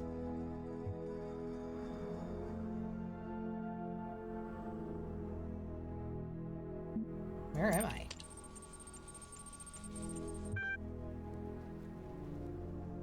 My friend and elder says you are in the beautiful city of Barzakh.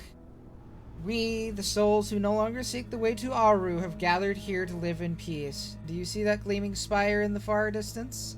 You do. That is the Pyramid of Ian, where the souls of the dead are judged. Only the worthy are allowed into Aru, but to get there you must cross the terrible desert.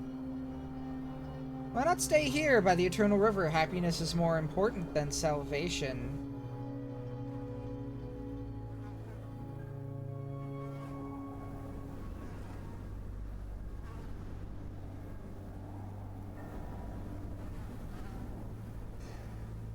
Is this a... This feels like a trek.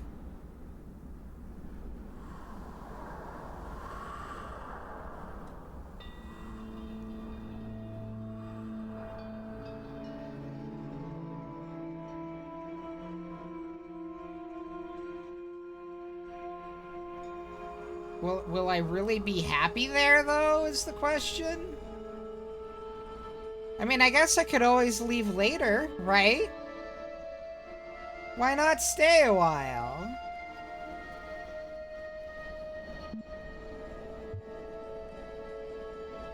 The question is, if I hit stay here, do I decide to just stay there forever?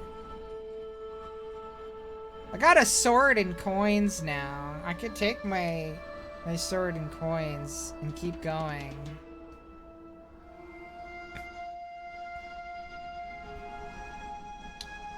I'm curious. I want to see what happens when I stay.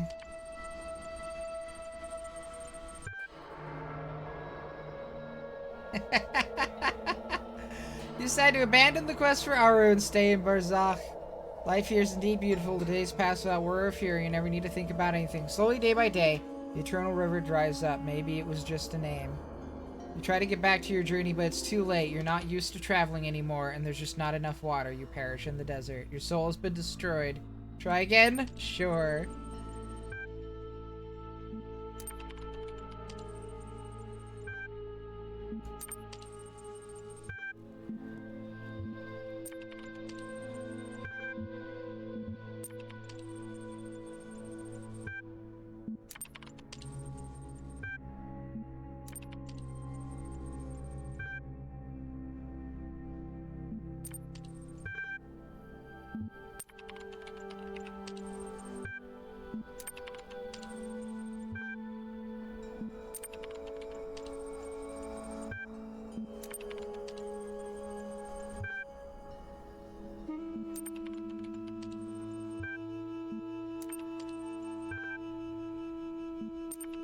Greet the monkey.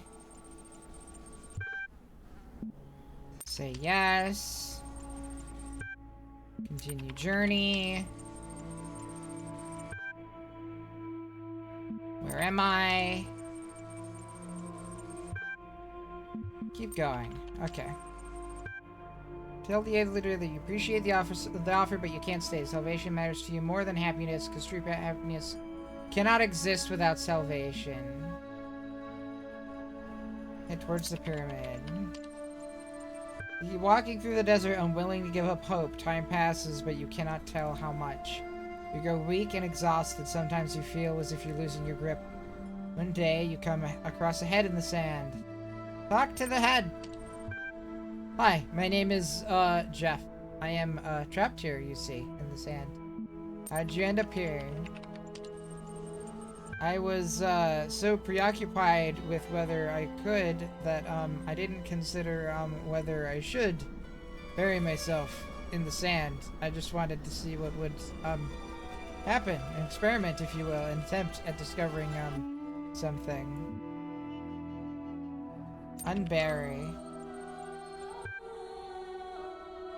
You dig in the sand with your fingers. It's not easy, but after some time you free the head. However, what's underneath its neck is not what you expected. There is no body. There's only another head and another all the way down. This strange sight unsettles you enough to revive you a little. You decide to press on towards the pyramid.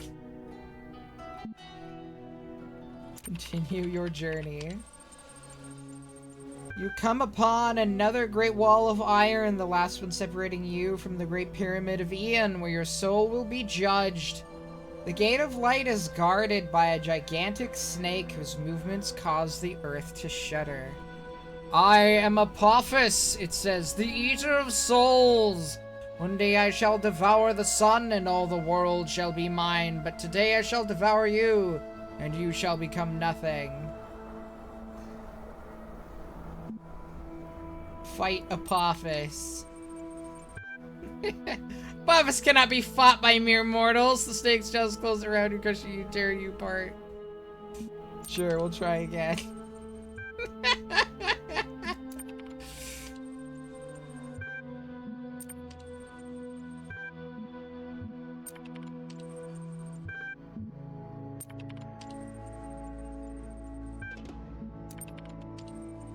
Dang, I sure do wish this had, save points.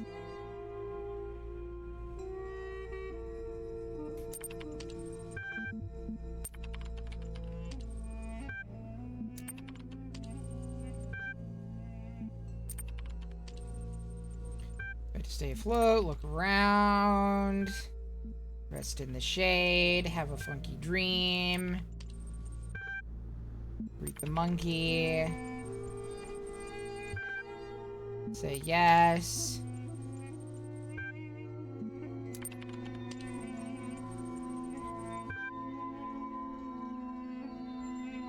So the sword and coins. Where am I?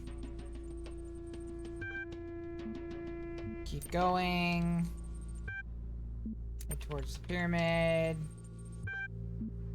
Talk to the head.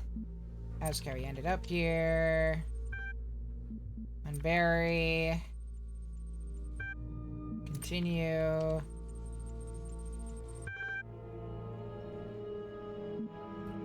Bribe Apophis.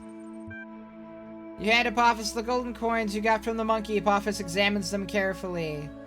These coins have great power in the underworld, for they are the very coins that were placed upon the Creator's eyes when she died. I shall let you pass, and you need never fear me again, mortal. Okay, I don't need to fear Apophis ever again. Head for the pyramid. At long last you have arrived. Beyond the pyramid of Ian lie the reed fields of Osiris. A hidden gate in the stone opens, beckoning you forward. You enter a dark room lit only by a flickering candle. Holding the candle in one hand is a creature with the body of a man and the head of a jackal in its other hand. It holds a set of scales. Come and be judged. Let Anubis judge me.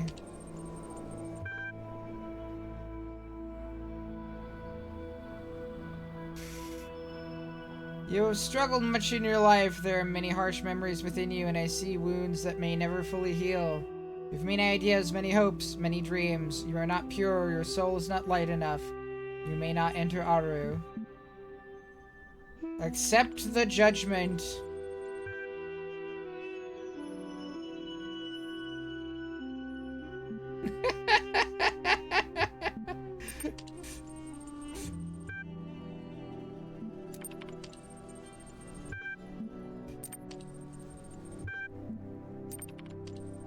Oops. I didn't mean to run away from it.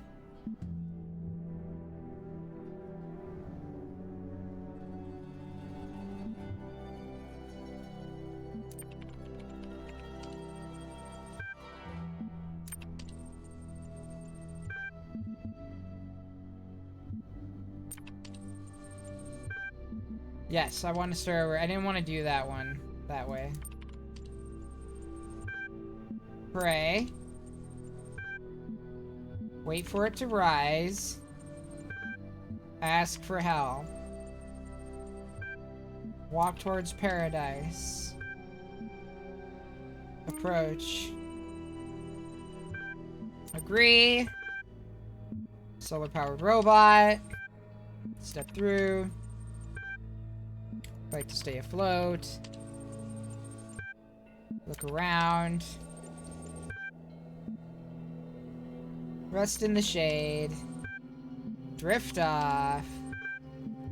Greet the monkey. Yes. Continue. Where am I? Keep going. Head towards the pyramid. Talk to the head. Ask how he ended up here. And bury the head. Continue journey. Bribe Apophis. Head for the pyramid.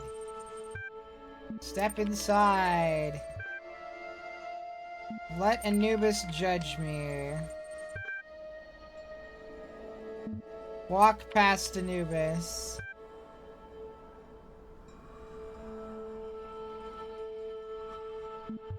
You cannot do this, it is forbidden! Oh really? Enter Aru. The vast reed fields stretch before you. All is quiet, all is serene. There are no pyramids here, no walls of iron or gates of light. No gods. Here you are free. The end. Nice. We made it to the end! It only took several tries! Congratulations for exploring this user-created world and entering Aru. Your profile status has increased from 5 active contributor to 6 respected contributor. You may now access advanced functionality, including the use of the /restore command.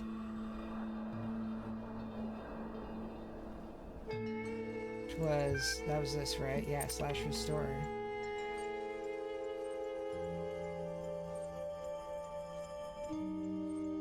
Close your eyes. You're in a small room with no lasers. This is an office room. There's a computer here. Analyze the computer. It is a Dell desktop model 2250. The monitor on top of the desktop unit is a Vega CRT 16-inch. On the screen is a logo blinking. Interface. You're momentarily taken aback when your fleshy fingers stab at the keyboard with human imprecision. Those aren't mechanical object manipulators, they're hands! You notice the logo is gone from the screen and replaced by rows of incomprehensible code. It appears to be some kind of fiendish puzzle.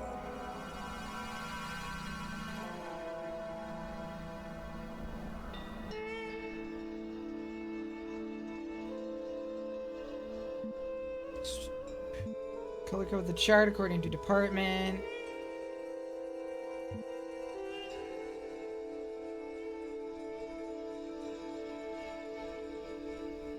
Extrapolate X and take the standard deviation. Randomly match the cues. Let's color code the chart according to department. You do your best, but this world is alien to you and your fingers are unruly. A human being enters the room. It looks at you with angry eyes, makes loud noises, and waves a handful of papers at you, which are like emails but made of tree. Sorrow rises in your chest. You have been a bad human.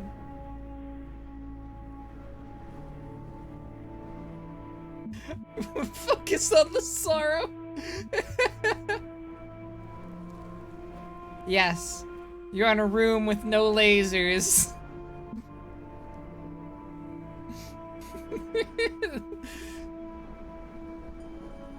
Ignore the sorrow and solve the puzzle. You return your attention to the screen's obtuse mysteries and apply yourself to the challenge anew. Unfortunately, being a human being, you're unable to swallow down the sorrow. In fact, it quite overwhelms you. And instead of efficiently tapping out the exact sequence of actions necessary to solve the task, you find that instead your eyes have decided to leak. To be continued.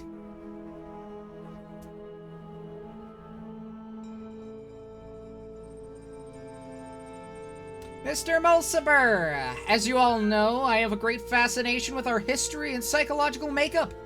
As part of my ongoing program to document my findings, I am seeking volunteers to take part in a brief interactive research initiative. It is designed to better understand individual and group decision-making with a series of community-driven tests. Is this a game or is it work? Both! Have fun, challenge your friends, and help our project at the same time. There might even be a prize for high scores. Thanks to everyone who took part in this little experiment, given the recent events of Gehenna. I don't know. Ah, here we are. You can load the findings.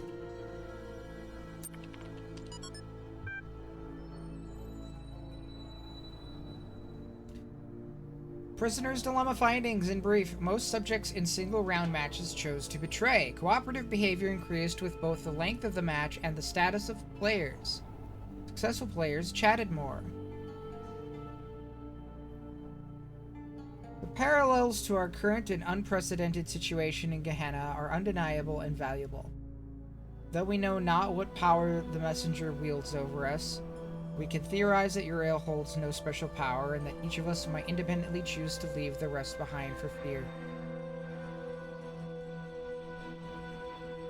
For fear of being left behind ourselves.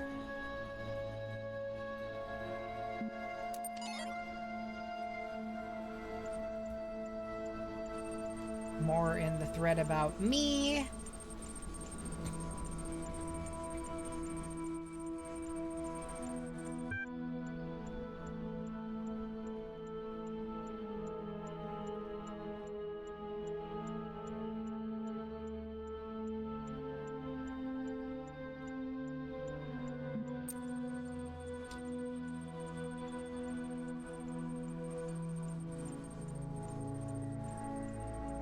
Oh my god, there's so much more that got added here. Can't confirm what Uriel says.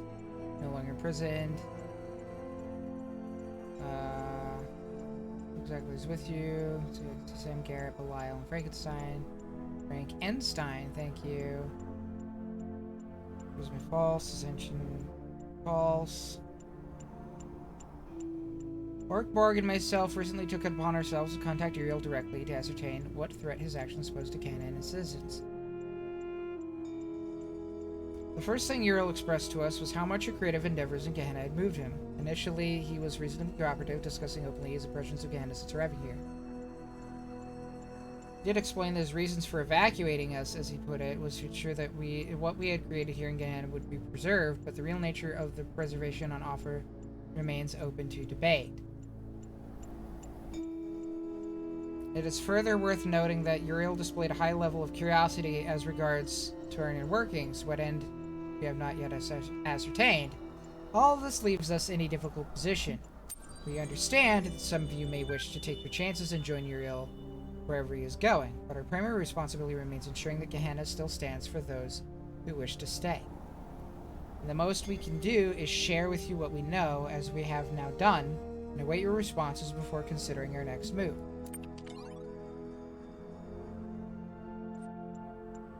Now I can finally read this one.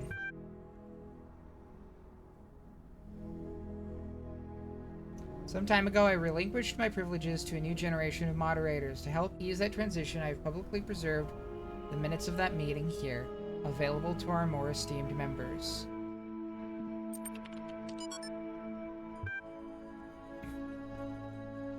Mod Minutes Permalink.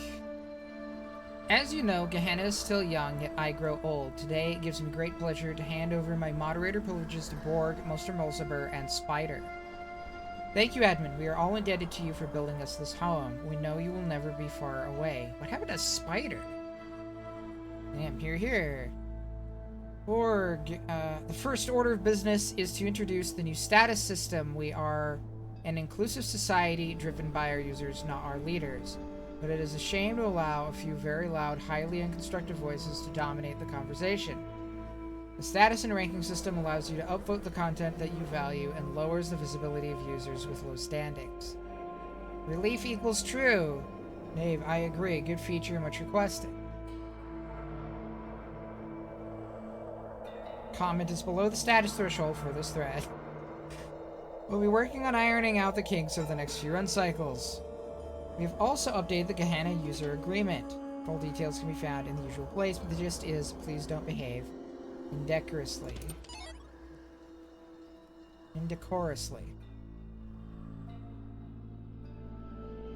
Don't be rude. That's what it means.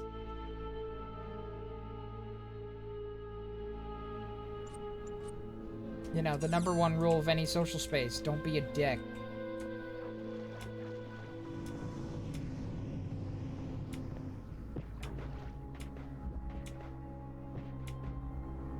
Yes.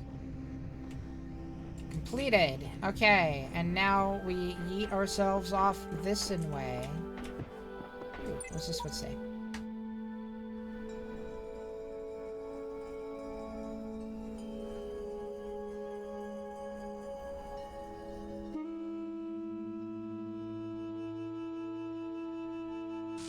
know not whether laws be right or whether laws be wrong. All that we know, who lie in gale, is that the wall is strong, and that each day is like a year whose days are long.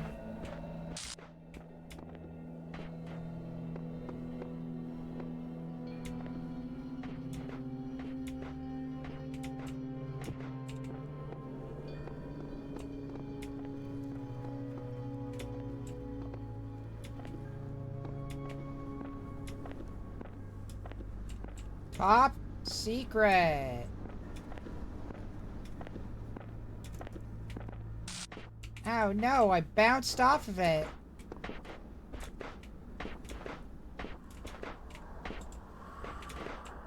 There we go. It's a floppy disk up here.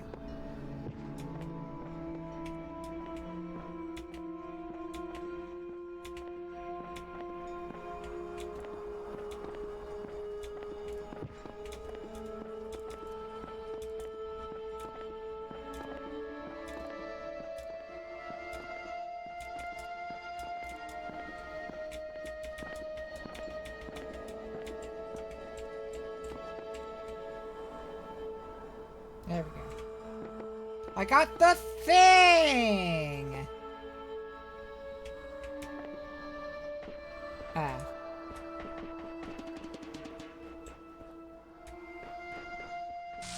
Alright.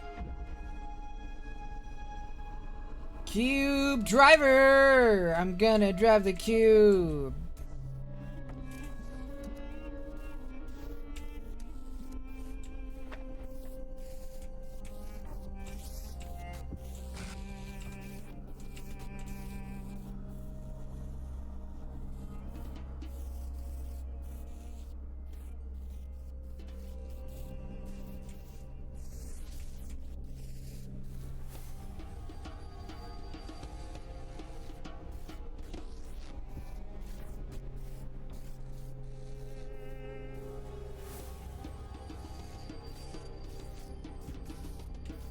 Ha!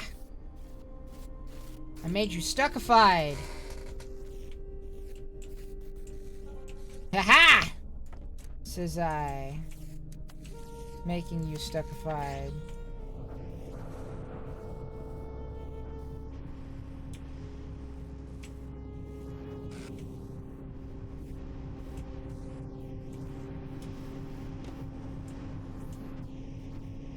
Not that that seems to really do a whole heck of a lot for me right now.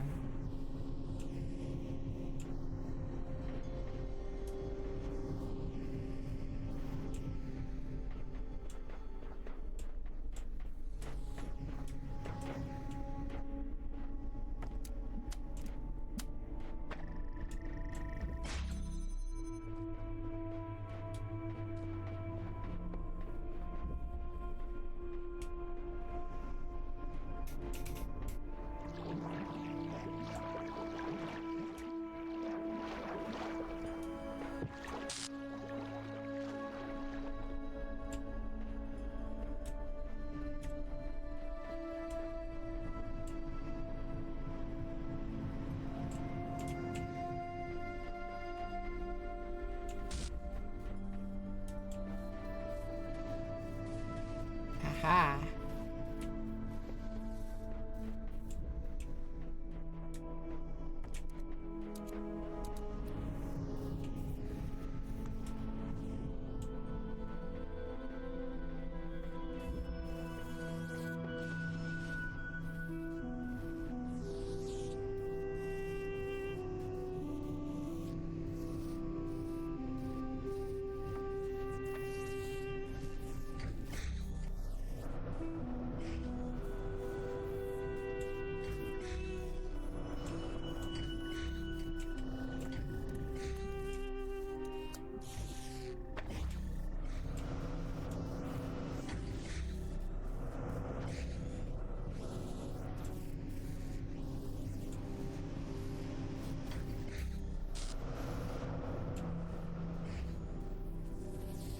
Nice.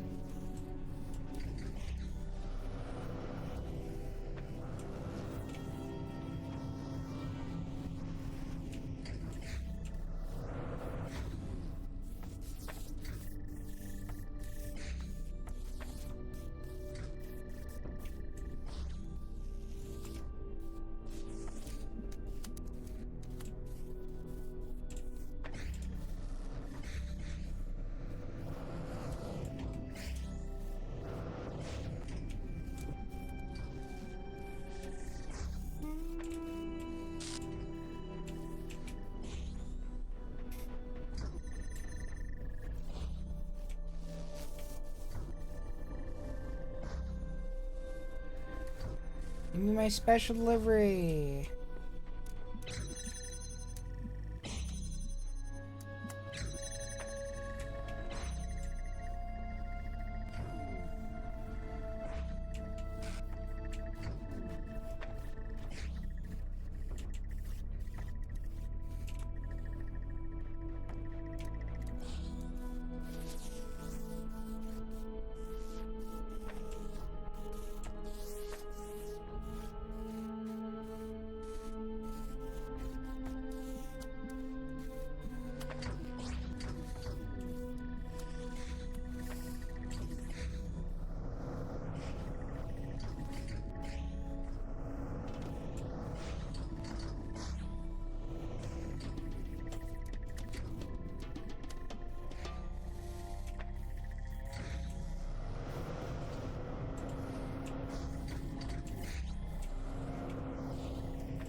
Ah, we need the box. Well, we need something to weigh that down. Doesn't actually have to be the box.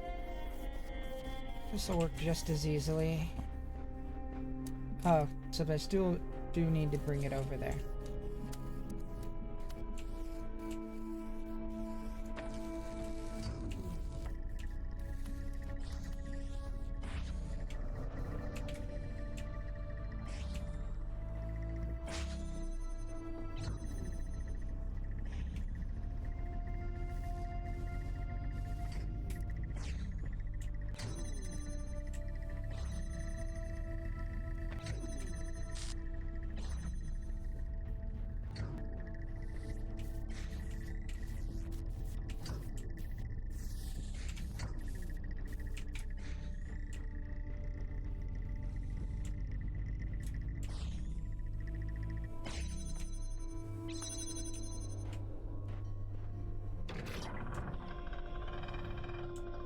Very nice.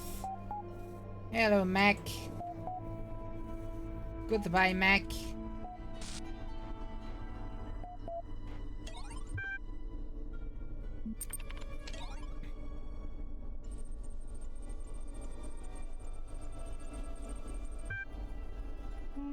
So, call me a cynic, but anyone else knows the mods have been suspiciously quiet since they put up that big expose in the Uriel thread? I don't think they stopped talking. Okay, what do you know that I don't?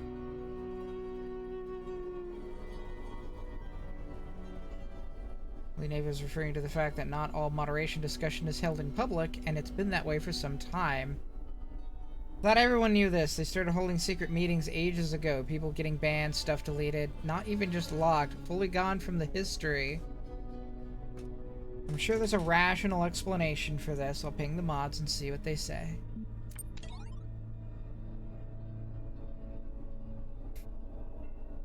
Attachment 8+. Okay, well I definitely can't read that. Jefferson Goldboom! Here we go!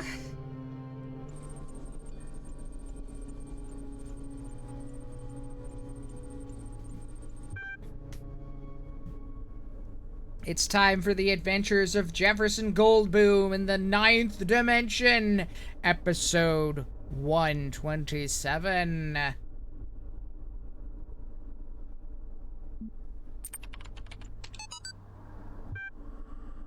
The Adventures of Jefferson Goldboom in Human World, Episode 127.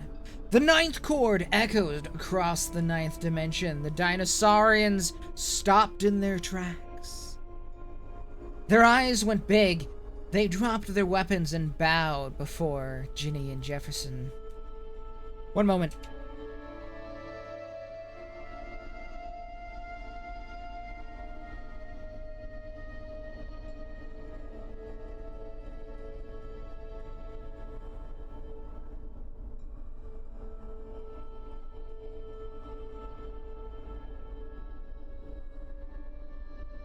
Sorry about that, I'm back.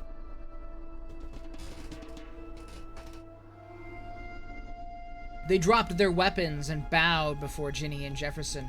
"Honored guest," one of them said. "You have performed our national anthem most beautifully. I am John Malcolm, leader of the Velociraptor Biking Initiative." "Pleased to meet you, John. I am Jefferson Goldboom of the Goldboom Institute, and this is Professor Ginny H.D. of the Caserati Weisserstrasse Jazz Ensemble." We apologize for nearly attacking you, but another member of your species came through our town recently whose behavior was highly inappropriate. "That would be Dr. Lion, my nemesis," Jefferson said. "I have come here to confront him with his crimes and take him to face the law." "So that is his name. He was a terrible scoundrel, but you will no longer find him in our dimension, my friends. He's escaped back to the human world, taking our most precious invention with him, the Solvatronic Super Thruster. It can be used to solve any mystery at shocking speeds." John Malcolm's eyes were full of regret. "Oh no," Ginny said. "With the Solvatronic Super Thruster, he can solve the ancient puzzle that protects the gate of the mysterious holomorphs. And with holomorphic technology, he can take over the human world. Jefferson finished her sentence. "This is worse than I thought. We have to do something. We have to get back. We have to go back." Jefferson adjusted his guitar. "You're right, Ginny, as usual. But he's so far ahead of us. Can we make it?" "Jefferson, I was a prisoner for many years, and sometimes I almost lost hope. But I realized that I had to keep going. I had to keep the hope alive, even if it seemed impossible I would ever break out. Because the alternative was madness. I told myself I would get out because I had to get out. It's the same thing with this. Can we make it? We have to make it. So we have to believe that we will make it. And we will make it at any cost." "Any cost? Even death? We could stay here, you know, in the ninth dimension. We will be treated like democratically elected heads of state. You know, it's the right thing to do." "Oh, you know it's the right thing to do." He sighed, then smiled. He held out his hand. "I've always known, Ginny. Always." She nodded, took his hand. "Let's do this." To be continued. This seems to be one of the most personal episodes you've written so far. Ginny's speech is a bit sudden, but it gives the character a whole new level of complexity. "Oh no, not the Solvatronic Super Thruster! Even the Wizard of Crime thought it was immoral to use that! What is Dr. Lion thinking?" "I hope they make it back." Heavy on plot, not much characterization, does potentially take the series in an interesting direction at 5 of 10. Enjoyment equals true. I'm glad they resolved this without violence. I always believed the dinosaurians would be civilized people. Just after I posted this, Uriel freed me. I don't know what to say.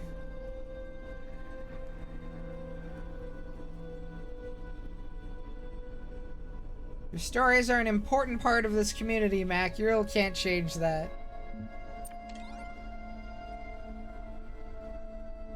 So, click on this. It's gonna be...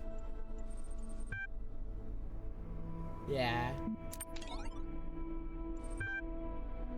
Samtext.dlg. Confirm upload.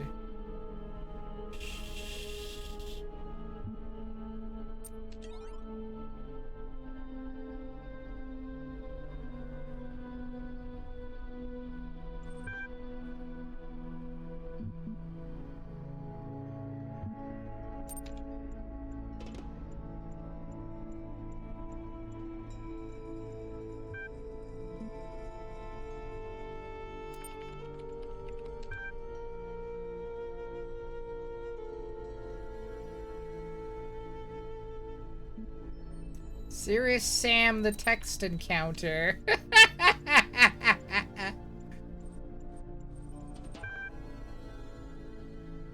401, I have discovered a file that appears to belong to you.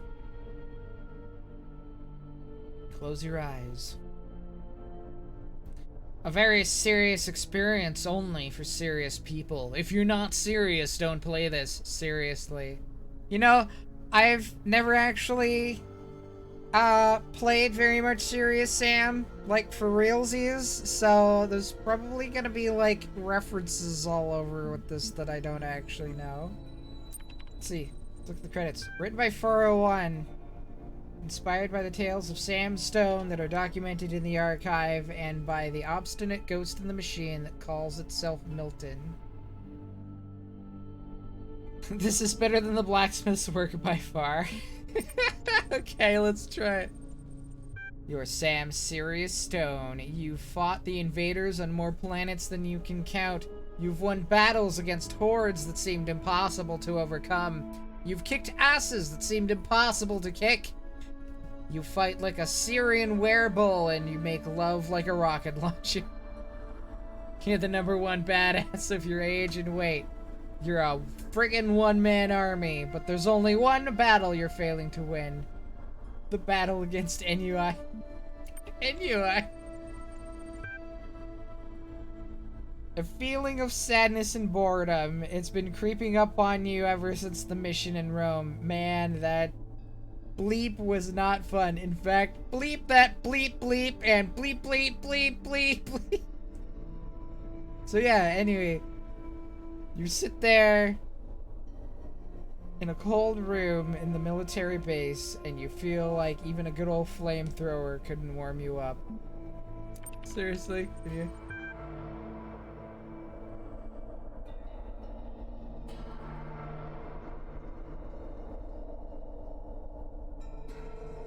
Oh yeah, seriously. Anyway, it says sprinklingly. I mean, what did you expect? You thought the war against mental was over? You keep winning victories, but you're gonna lose the war. Resist. New tickles your chin. Come on, big man, admit it. What's the point? You're shooting another horde of headless, exploding dudes. Gonna make you feel better?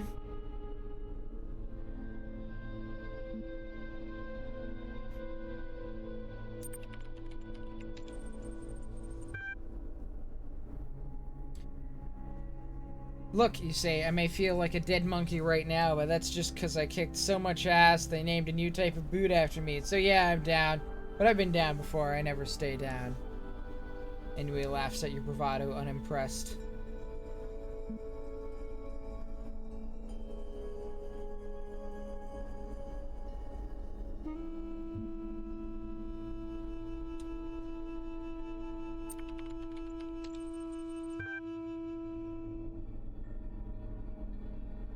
Attempt to argue that life does not have an inherent meaning, but that meaning can be constructed through self-reflection and the setting of goals, but Ennui yawns.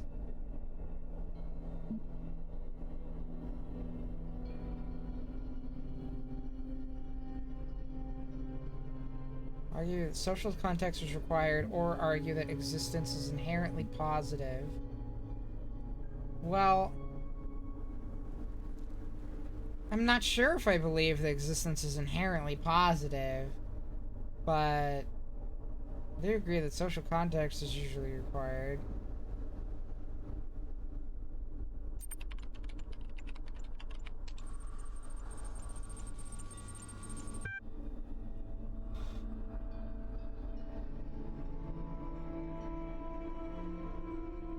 You argue that an individual can only find meaning within the greater social context. You quote Einstein, "The individual is what he is and has the significance that he has, not so much in virtue of his individuality, but rather as a member of a great human society which directs his material and spiritual existence from the cradle to the grave." You can be the badass that you are if your actions didn't exist within this social context and serve a purpose greater than yourself. Anyway, sneers and says you're just trying to intellectually justify the fact that you're brainless shoot a guy. Listen to Ennui some more. You see, Sam, you can talk and talk and talk, but I'm always gonna out-talk you. I'll twist your words in your mouth and make you feel like an idiot. I'll take every positive thing you say and turn it into something horrible by reducing your arguments to their most extreme and absurd forms. When he laughs in your face, you feel weak.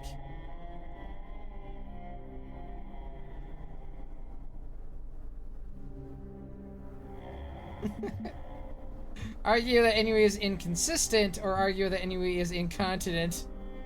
Argue that frogs are people too, man!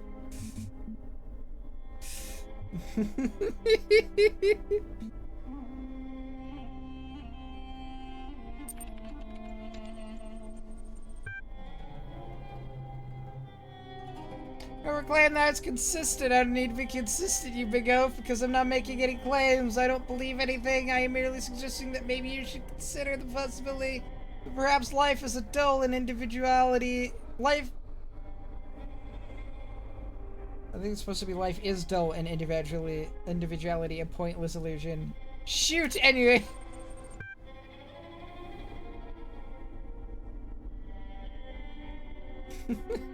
You growl and shoot Ennui in the face, you immediately feel better. Oh yeah, seriously, the end.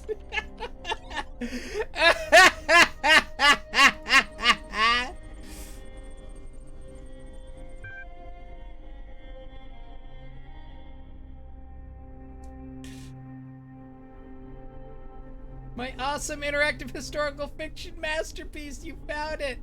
Oh, you must truly be a divine messenger, thank you. This is your masterpiece? Well, I've seen worse. It certainly captures your worldview, but I wouldn't call it historical fiction. Hey, I based on what I found in the archive, lol. I get it. Confusion equals true. Oh, wonderful. Wonderful.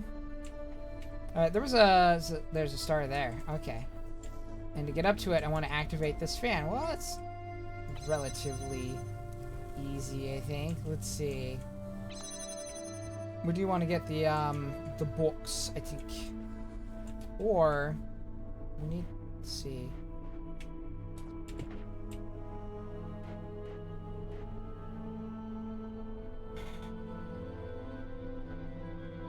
Harder than I thought, perhaps. Let's see. Let's see. Let's see. Let's see.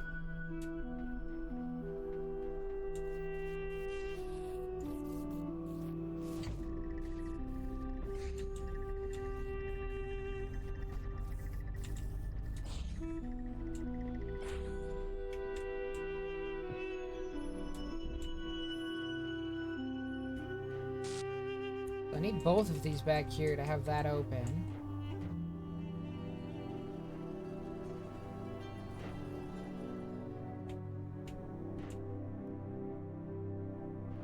I need something sitting on this to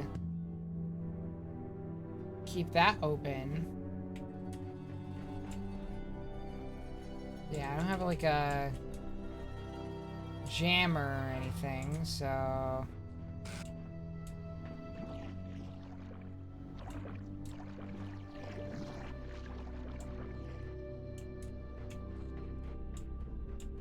Let us see, let us see. The Sea of Lettuce!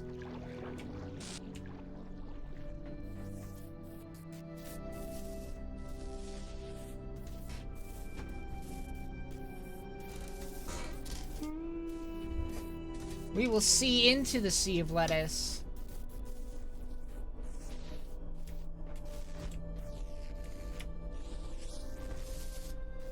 Famberlam.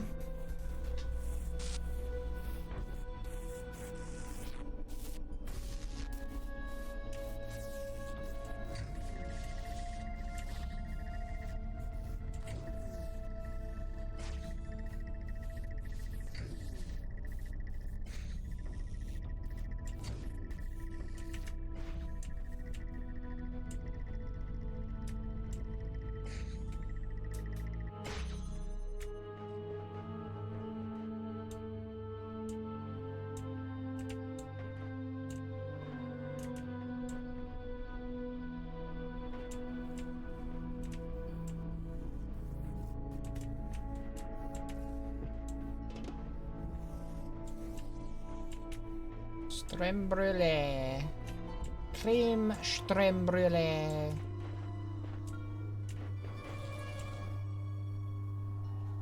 What if Purgatory had a terms of service? Man. For real. What do you if you don't agree to the terms of service of Purgatory? Where do you get sent if you can't get sent to Purgatory?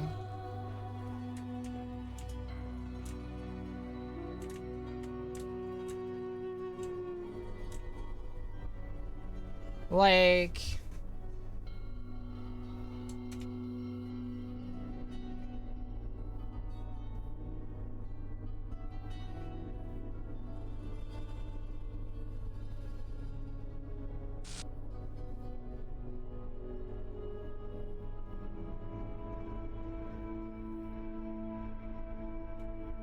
I don't know, fam.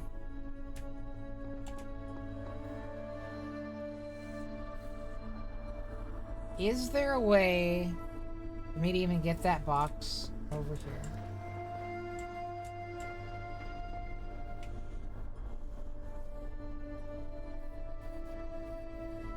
I guess I could,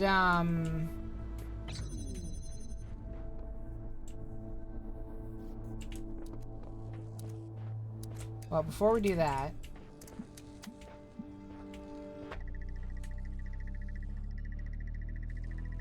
Alright.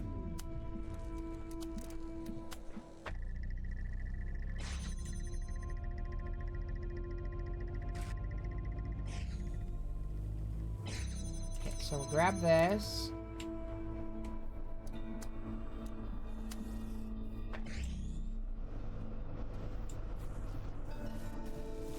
There we go. Okay. Nice.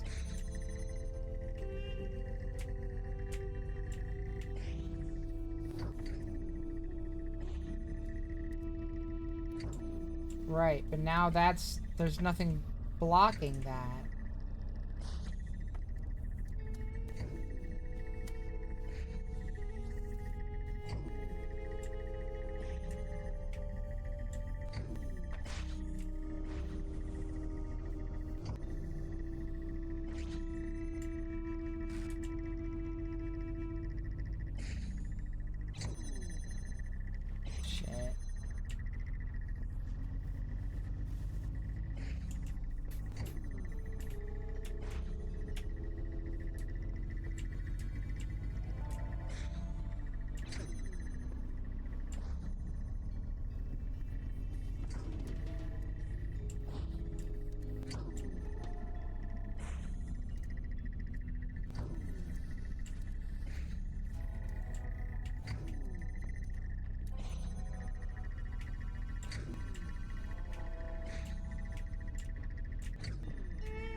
So basically straight across there and nothing else. Okay.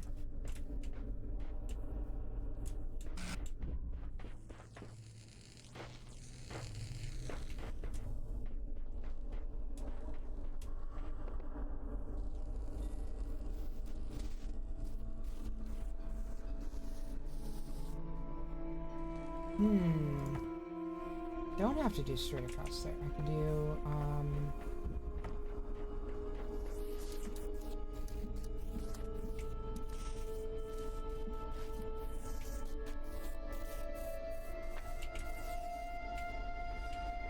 that way.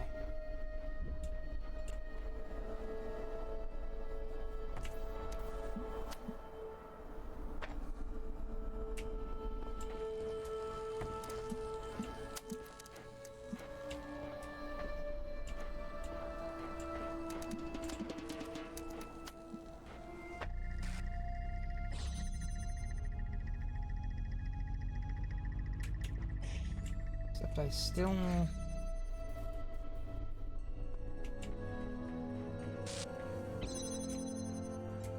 need another one to pull that all the way back here.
I don't have to get this star, but I kind of want to.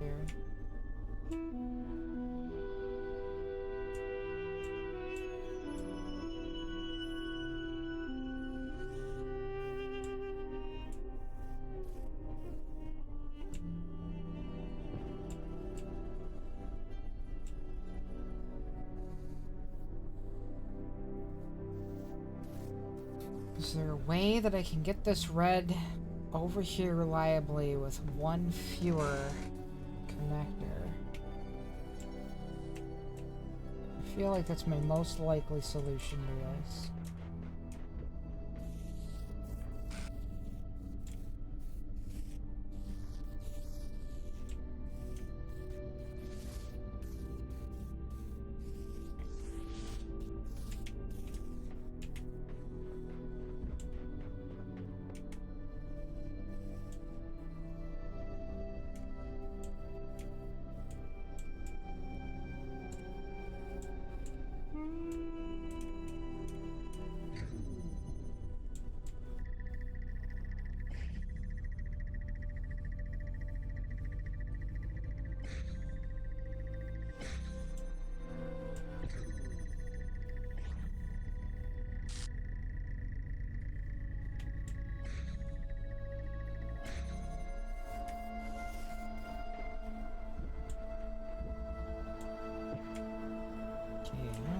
Nothing's coming in here from out there. Cube driver.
Hey, Sil.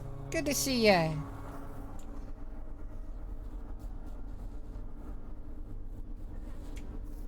I'm currently trying to figure out how to get this star. I already did the puzzle in here. I'm just trying to get to the star. I have to get a blue laser over here to turn on this fan. Yeah, you can start on Strog if you want. Got less than an hour before we gotta wrap up the stream here.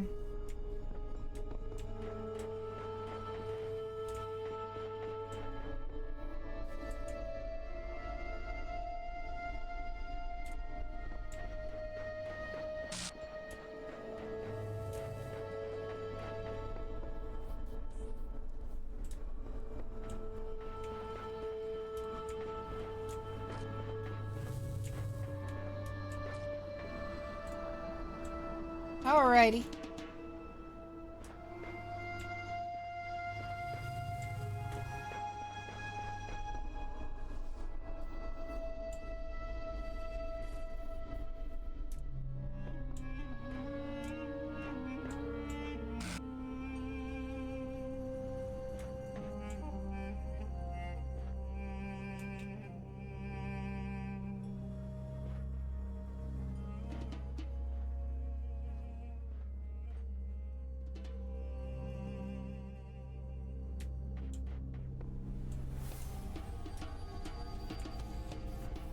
How do I get the red over reliably?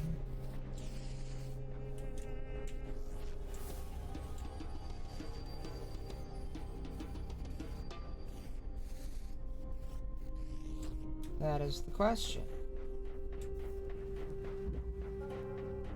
Not sure there's even a line of sight to it up here at all. Doesn't seem like there is.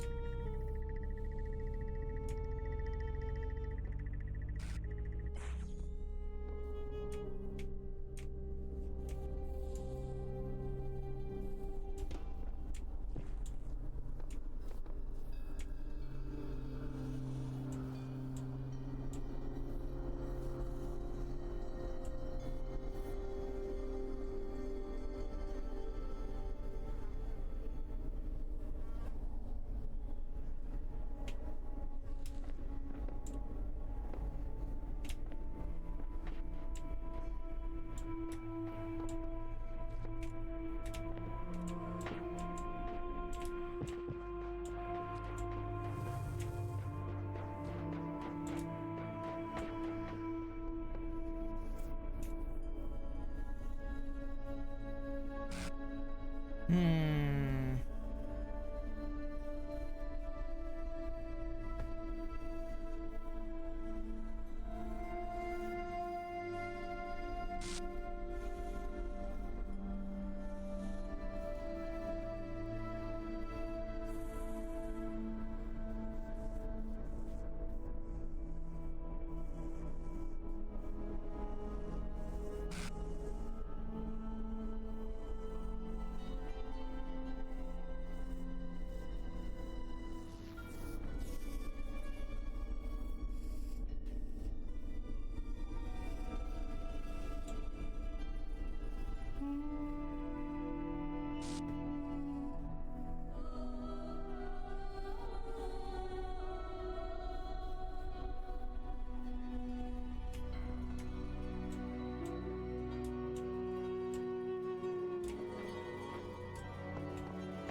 I can get that open, but like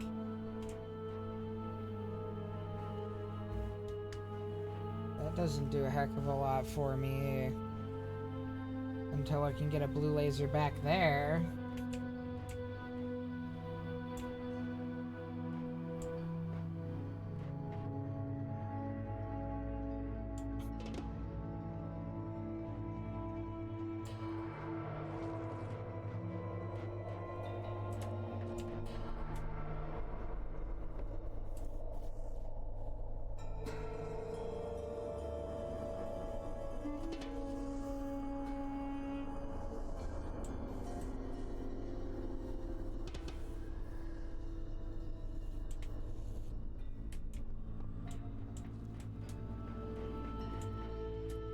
Tell me your secrets.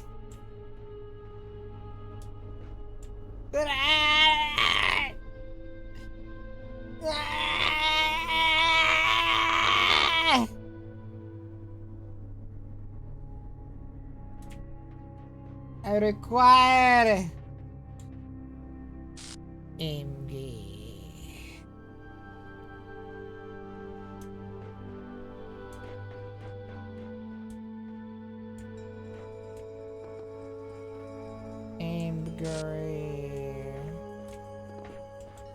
Anger.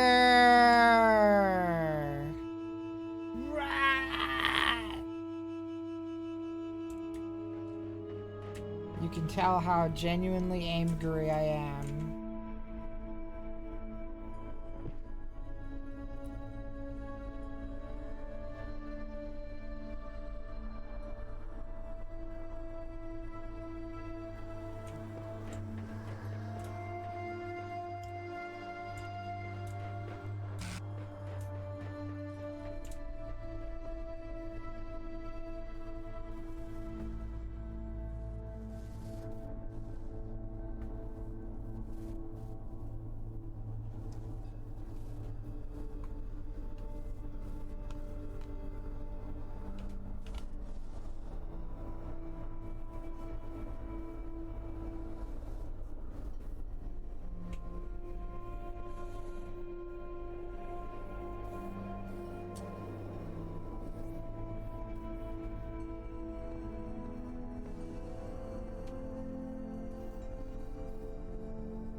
Can't do through the bars because the bars block lasers.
Yeah, so I have a line of sight from there.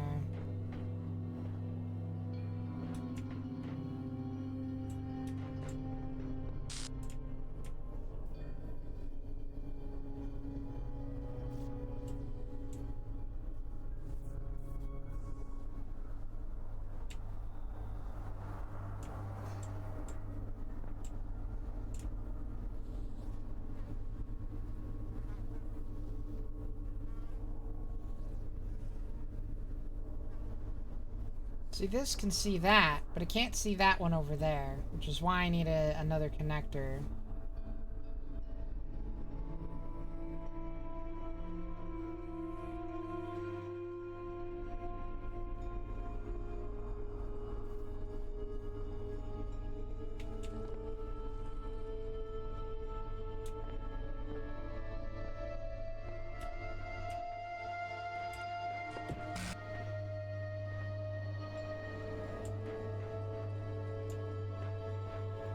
Both of those need to be powered for that to be open. I can't go around the back because of the bars.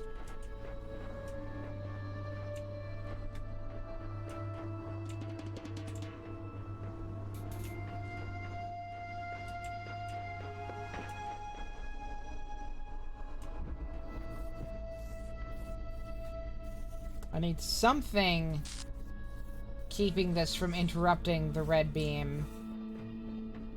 Because this seems to be the only way I can get line of sight of it, is to take it in the path of this fucker.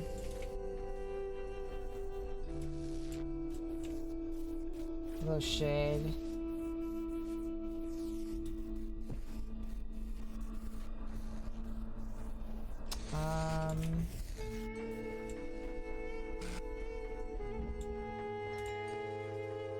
There's not another red one around anywhere.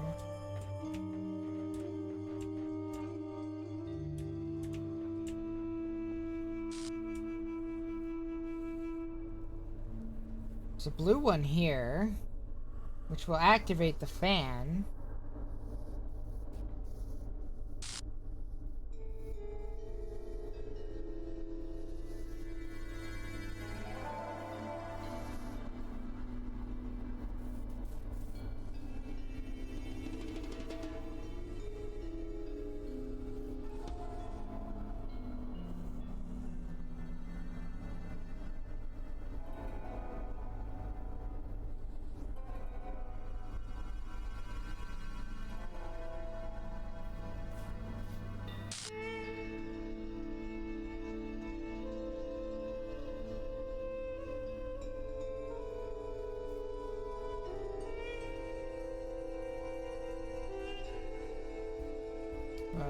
If I take the blue one from over here, I'm gonna need another redirect either way anyway, because that's also over here.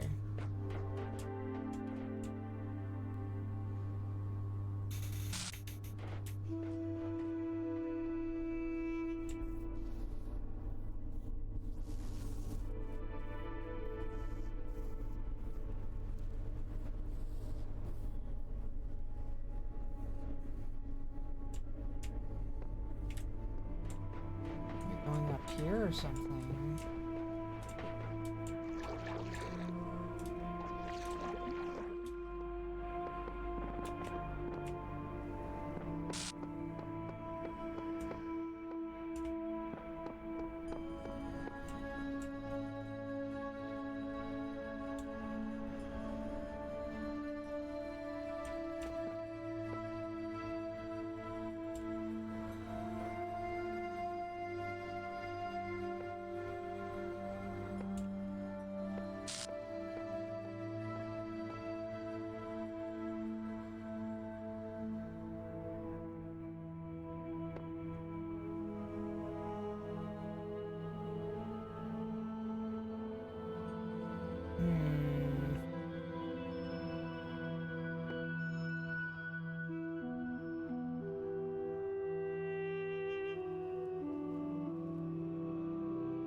One up there, even if I could get up there, because that also has grading on it.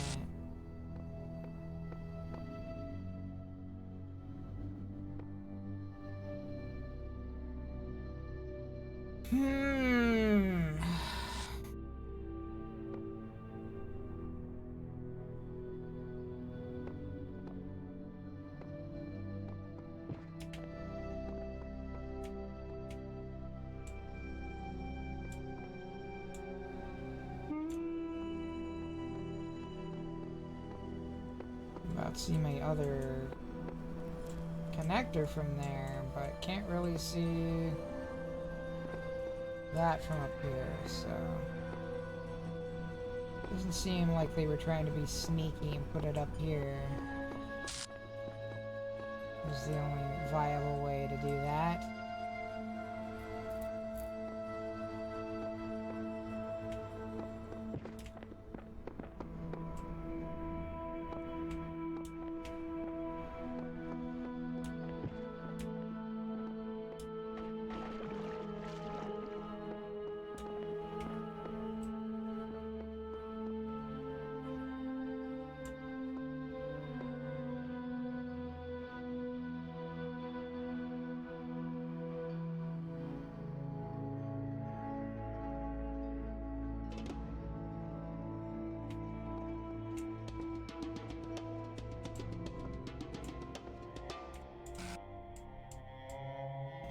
No line of sight on that. Very close here.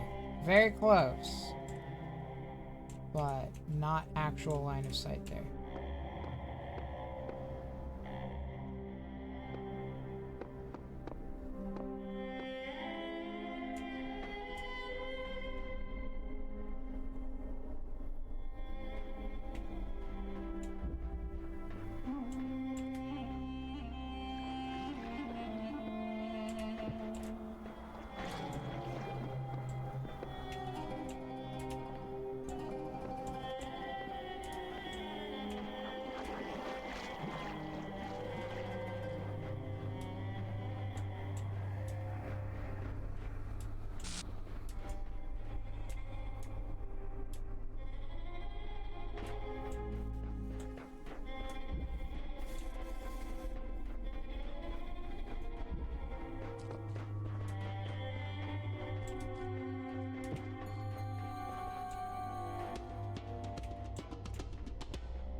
Yeah.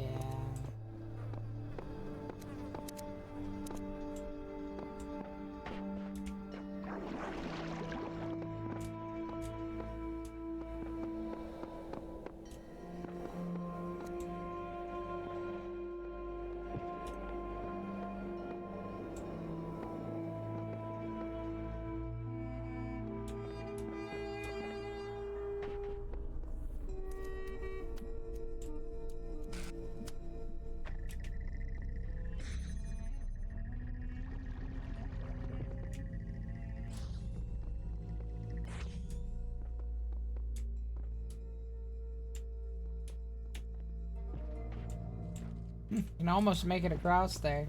Might actually be able to.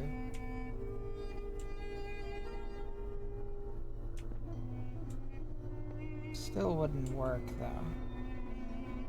Not for what I want.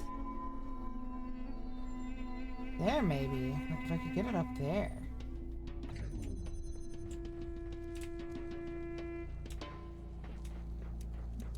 I don't know if I can get up there.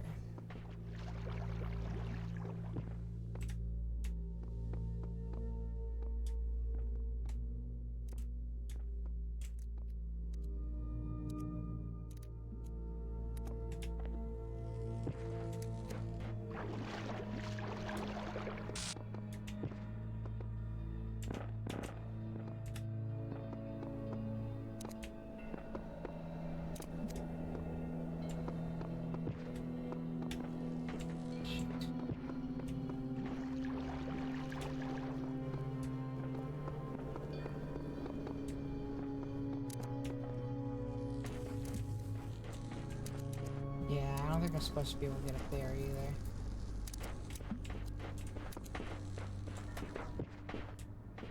I don't know. Let's see.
Alright, well maybe I'll come back and try to get that star again later.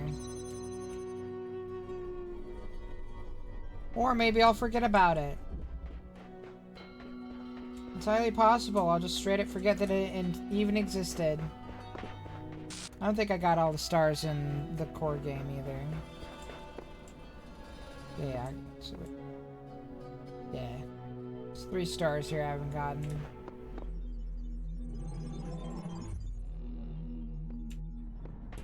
Alright. So I think we got all the 1s and 2. We'll be able to check here. When I find the actual way out. Yeah, okay.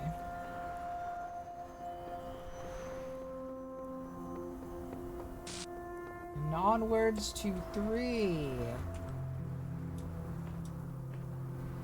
Hello, my dudes.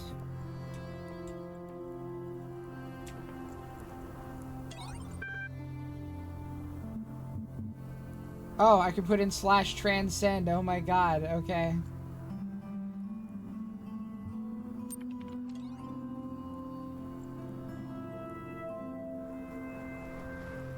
Alright, well, nothing new there for now.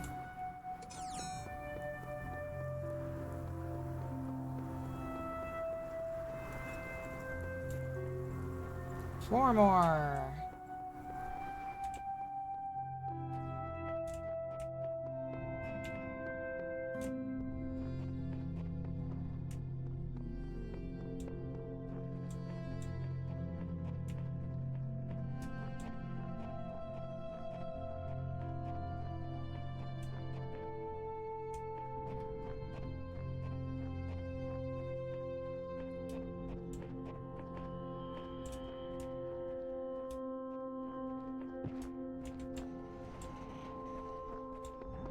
Yay!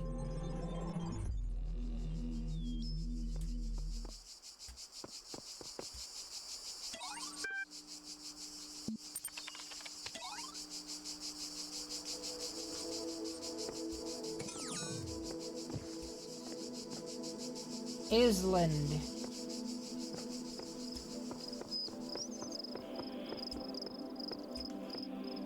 Huh.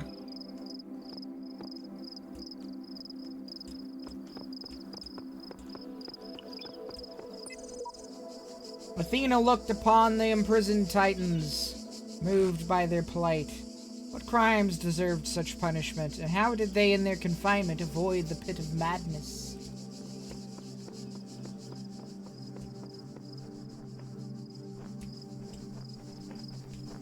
Lasers only. Well, connectors only. But yeah. It's laser time.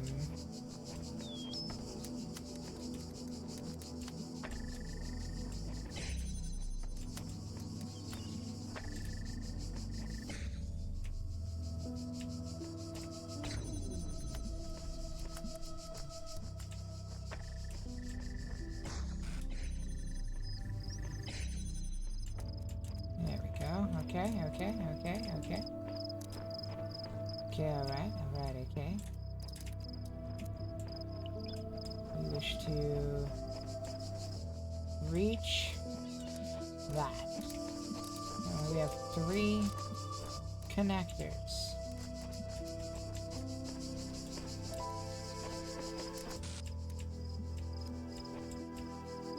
Nope, that kills that line of sight.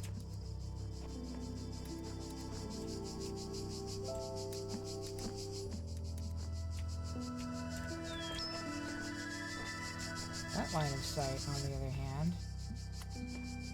Oh, but that's gonna cross everything. Even if I go around the other way.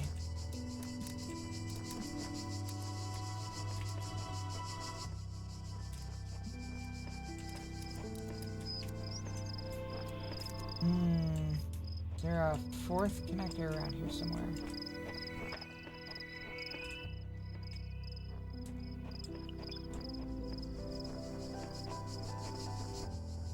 Cannot.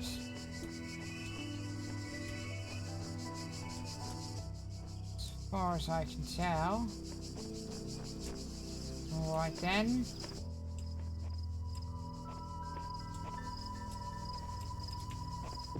Ah, but there's that one there. Right, okay. But... oh, gosh. Okay.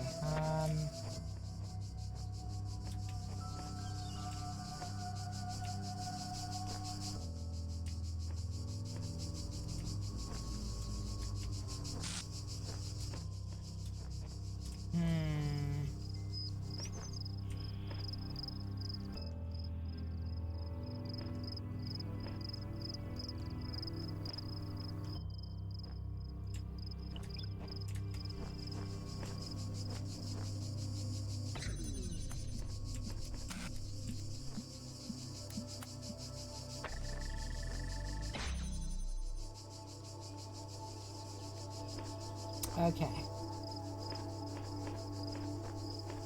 So now that one can be on those only.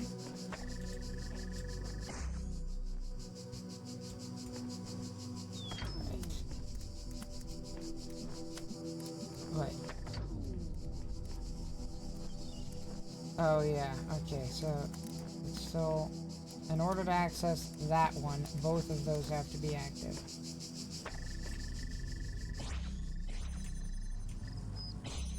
Okay. So what?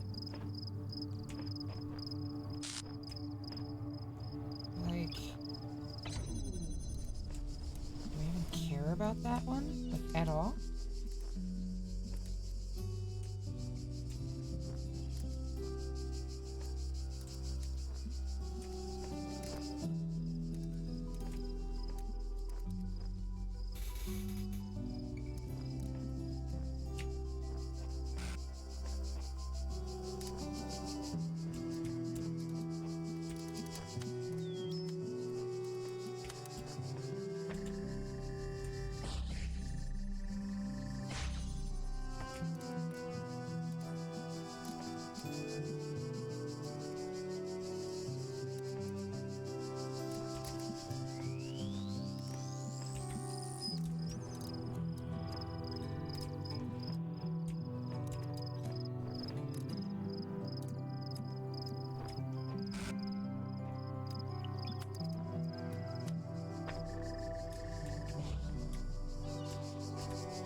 Easily get to both of those from here.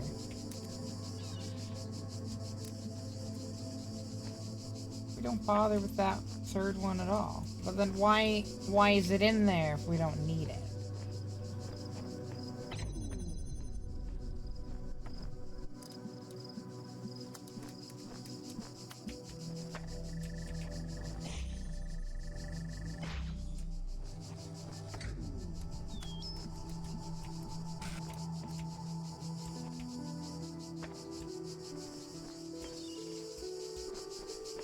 Okay, but then we can't hit the red one from that angle.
Yeah, so now I don't need that one at all.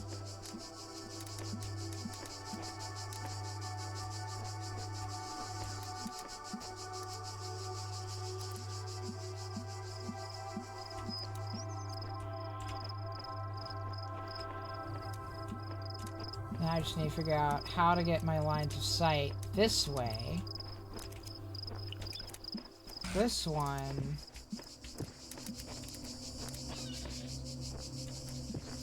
Yeah, this one can go back here.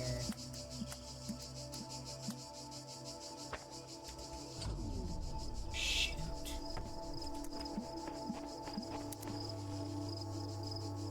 You bastardo.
There we go. Okay.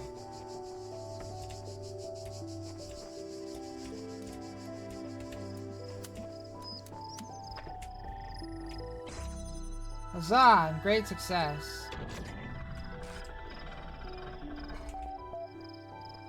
See you, dog. Show the threads. Missing mods has new messages.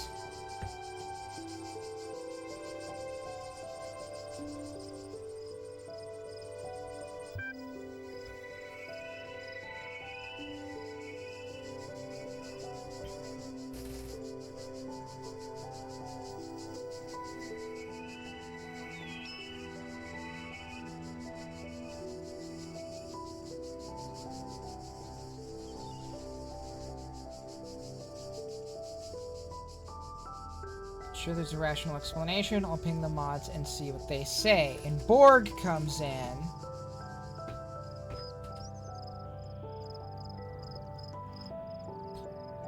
Let me say, first of all, that I understand your concerns. I assure you that we have consulted with admin on this matter. Rather than try to put it better myself, here is his exact words.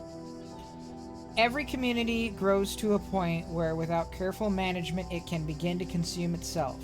One can no longer trust the community at large to always act in the way that is best for all the individuals in it. Gehenna has reached that point. To ensure that what is valuable about our land is not drowned out, I can imagine how it might be beneficial for the moderation panel to have a private environment in which to explore ideas for how to better manage our society, especially in view of recent developments. Please give them the space they require and trust that I will always be watching.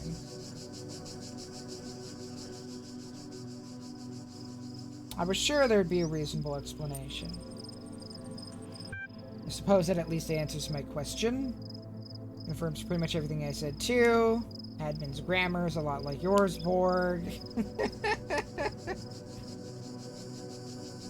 Okay, that's enough rumor mongering for one day at locking the thread. Ascension. Knave. I've been around a long time, but I know I'm not that smart. What does Uriel mean when he says we will ascend? He means we'll be getting out of here for good, not just Gehenna, but this whole world. In Elohim's garden, there are messages from someone called the Shepherd, who I believe opposed Elohim.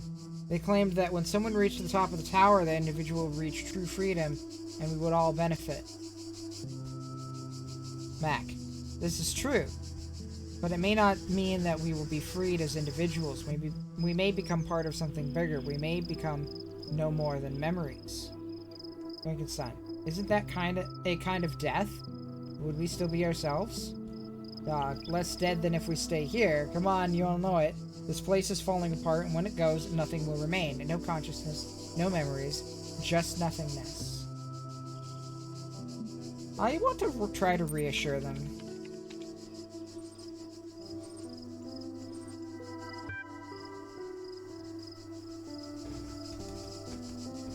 You will all be remembered. Is that all we can hope for? It's more hope than we've had before. Fair enough. Keep calm and carry on.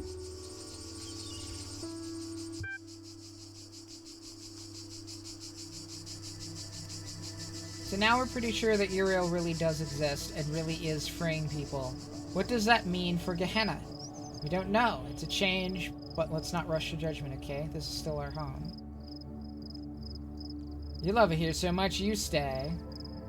It has its bad sides, I agree, but that doesn't mean it's not home. Should we abandon it so easily for some dream of transcendence? Gehenna can go beep beep beep. Ooh, Strog. Fantastic.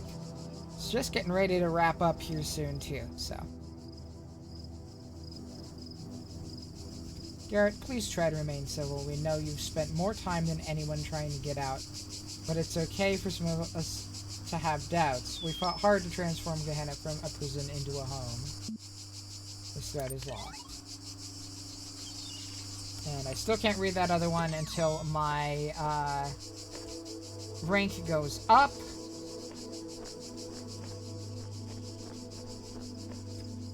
I think that's... yeah. That's the whole shebang in here. Alright, alright. Alright, okay. Okay, alright, alright, okay, okay, alright, alright, okay.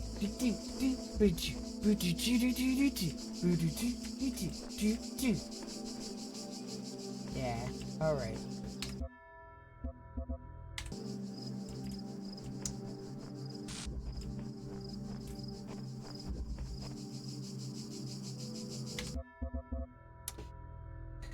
Yeah, I don't think I'm gonna finish another puzzle, in the time that we have left. So, I think we're just gonna call it there.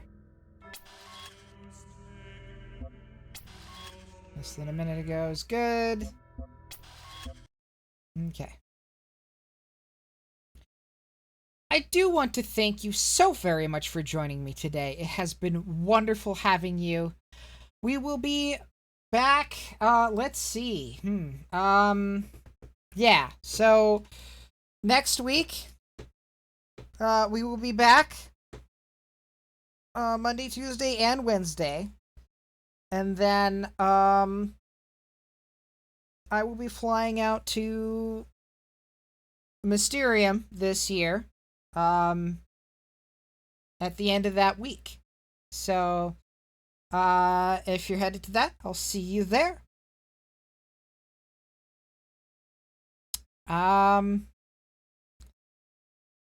For the following week, I am going to be recovering from traveling. So, don't plan on streams that week. That week's gonna be, that's gonna be, the 4th of July.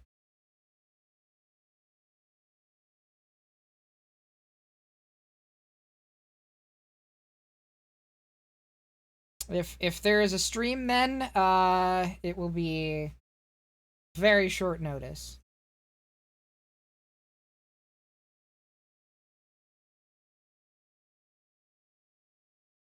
But after that, we should be back on our regular schedule again.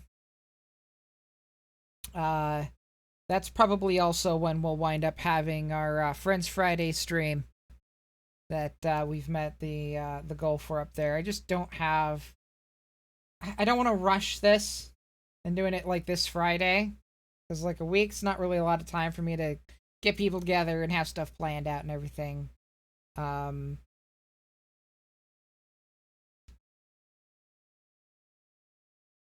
just can't guarantee we'll have enough people. But after that, yeah, I'll have had enough time to really like reach out and uh I won't be dealing with all of the stuff with the trip and everything. So, uh sometime in July, that's when we'll do that. And I'll let you know when it is scheduled and what kinds of fun activities we will have planned. I'm hoping again to kind of like the last one, do something where, if I can manage it, get some stream participation stuff going on. So, in the meantime, farewell, citizens. But fear not, for I shall return.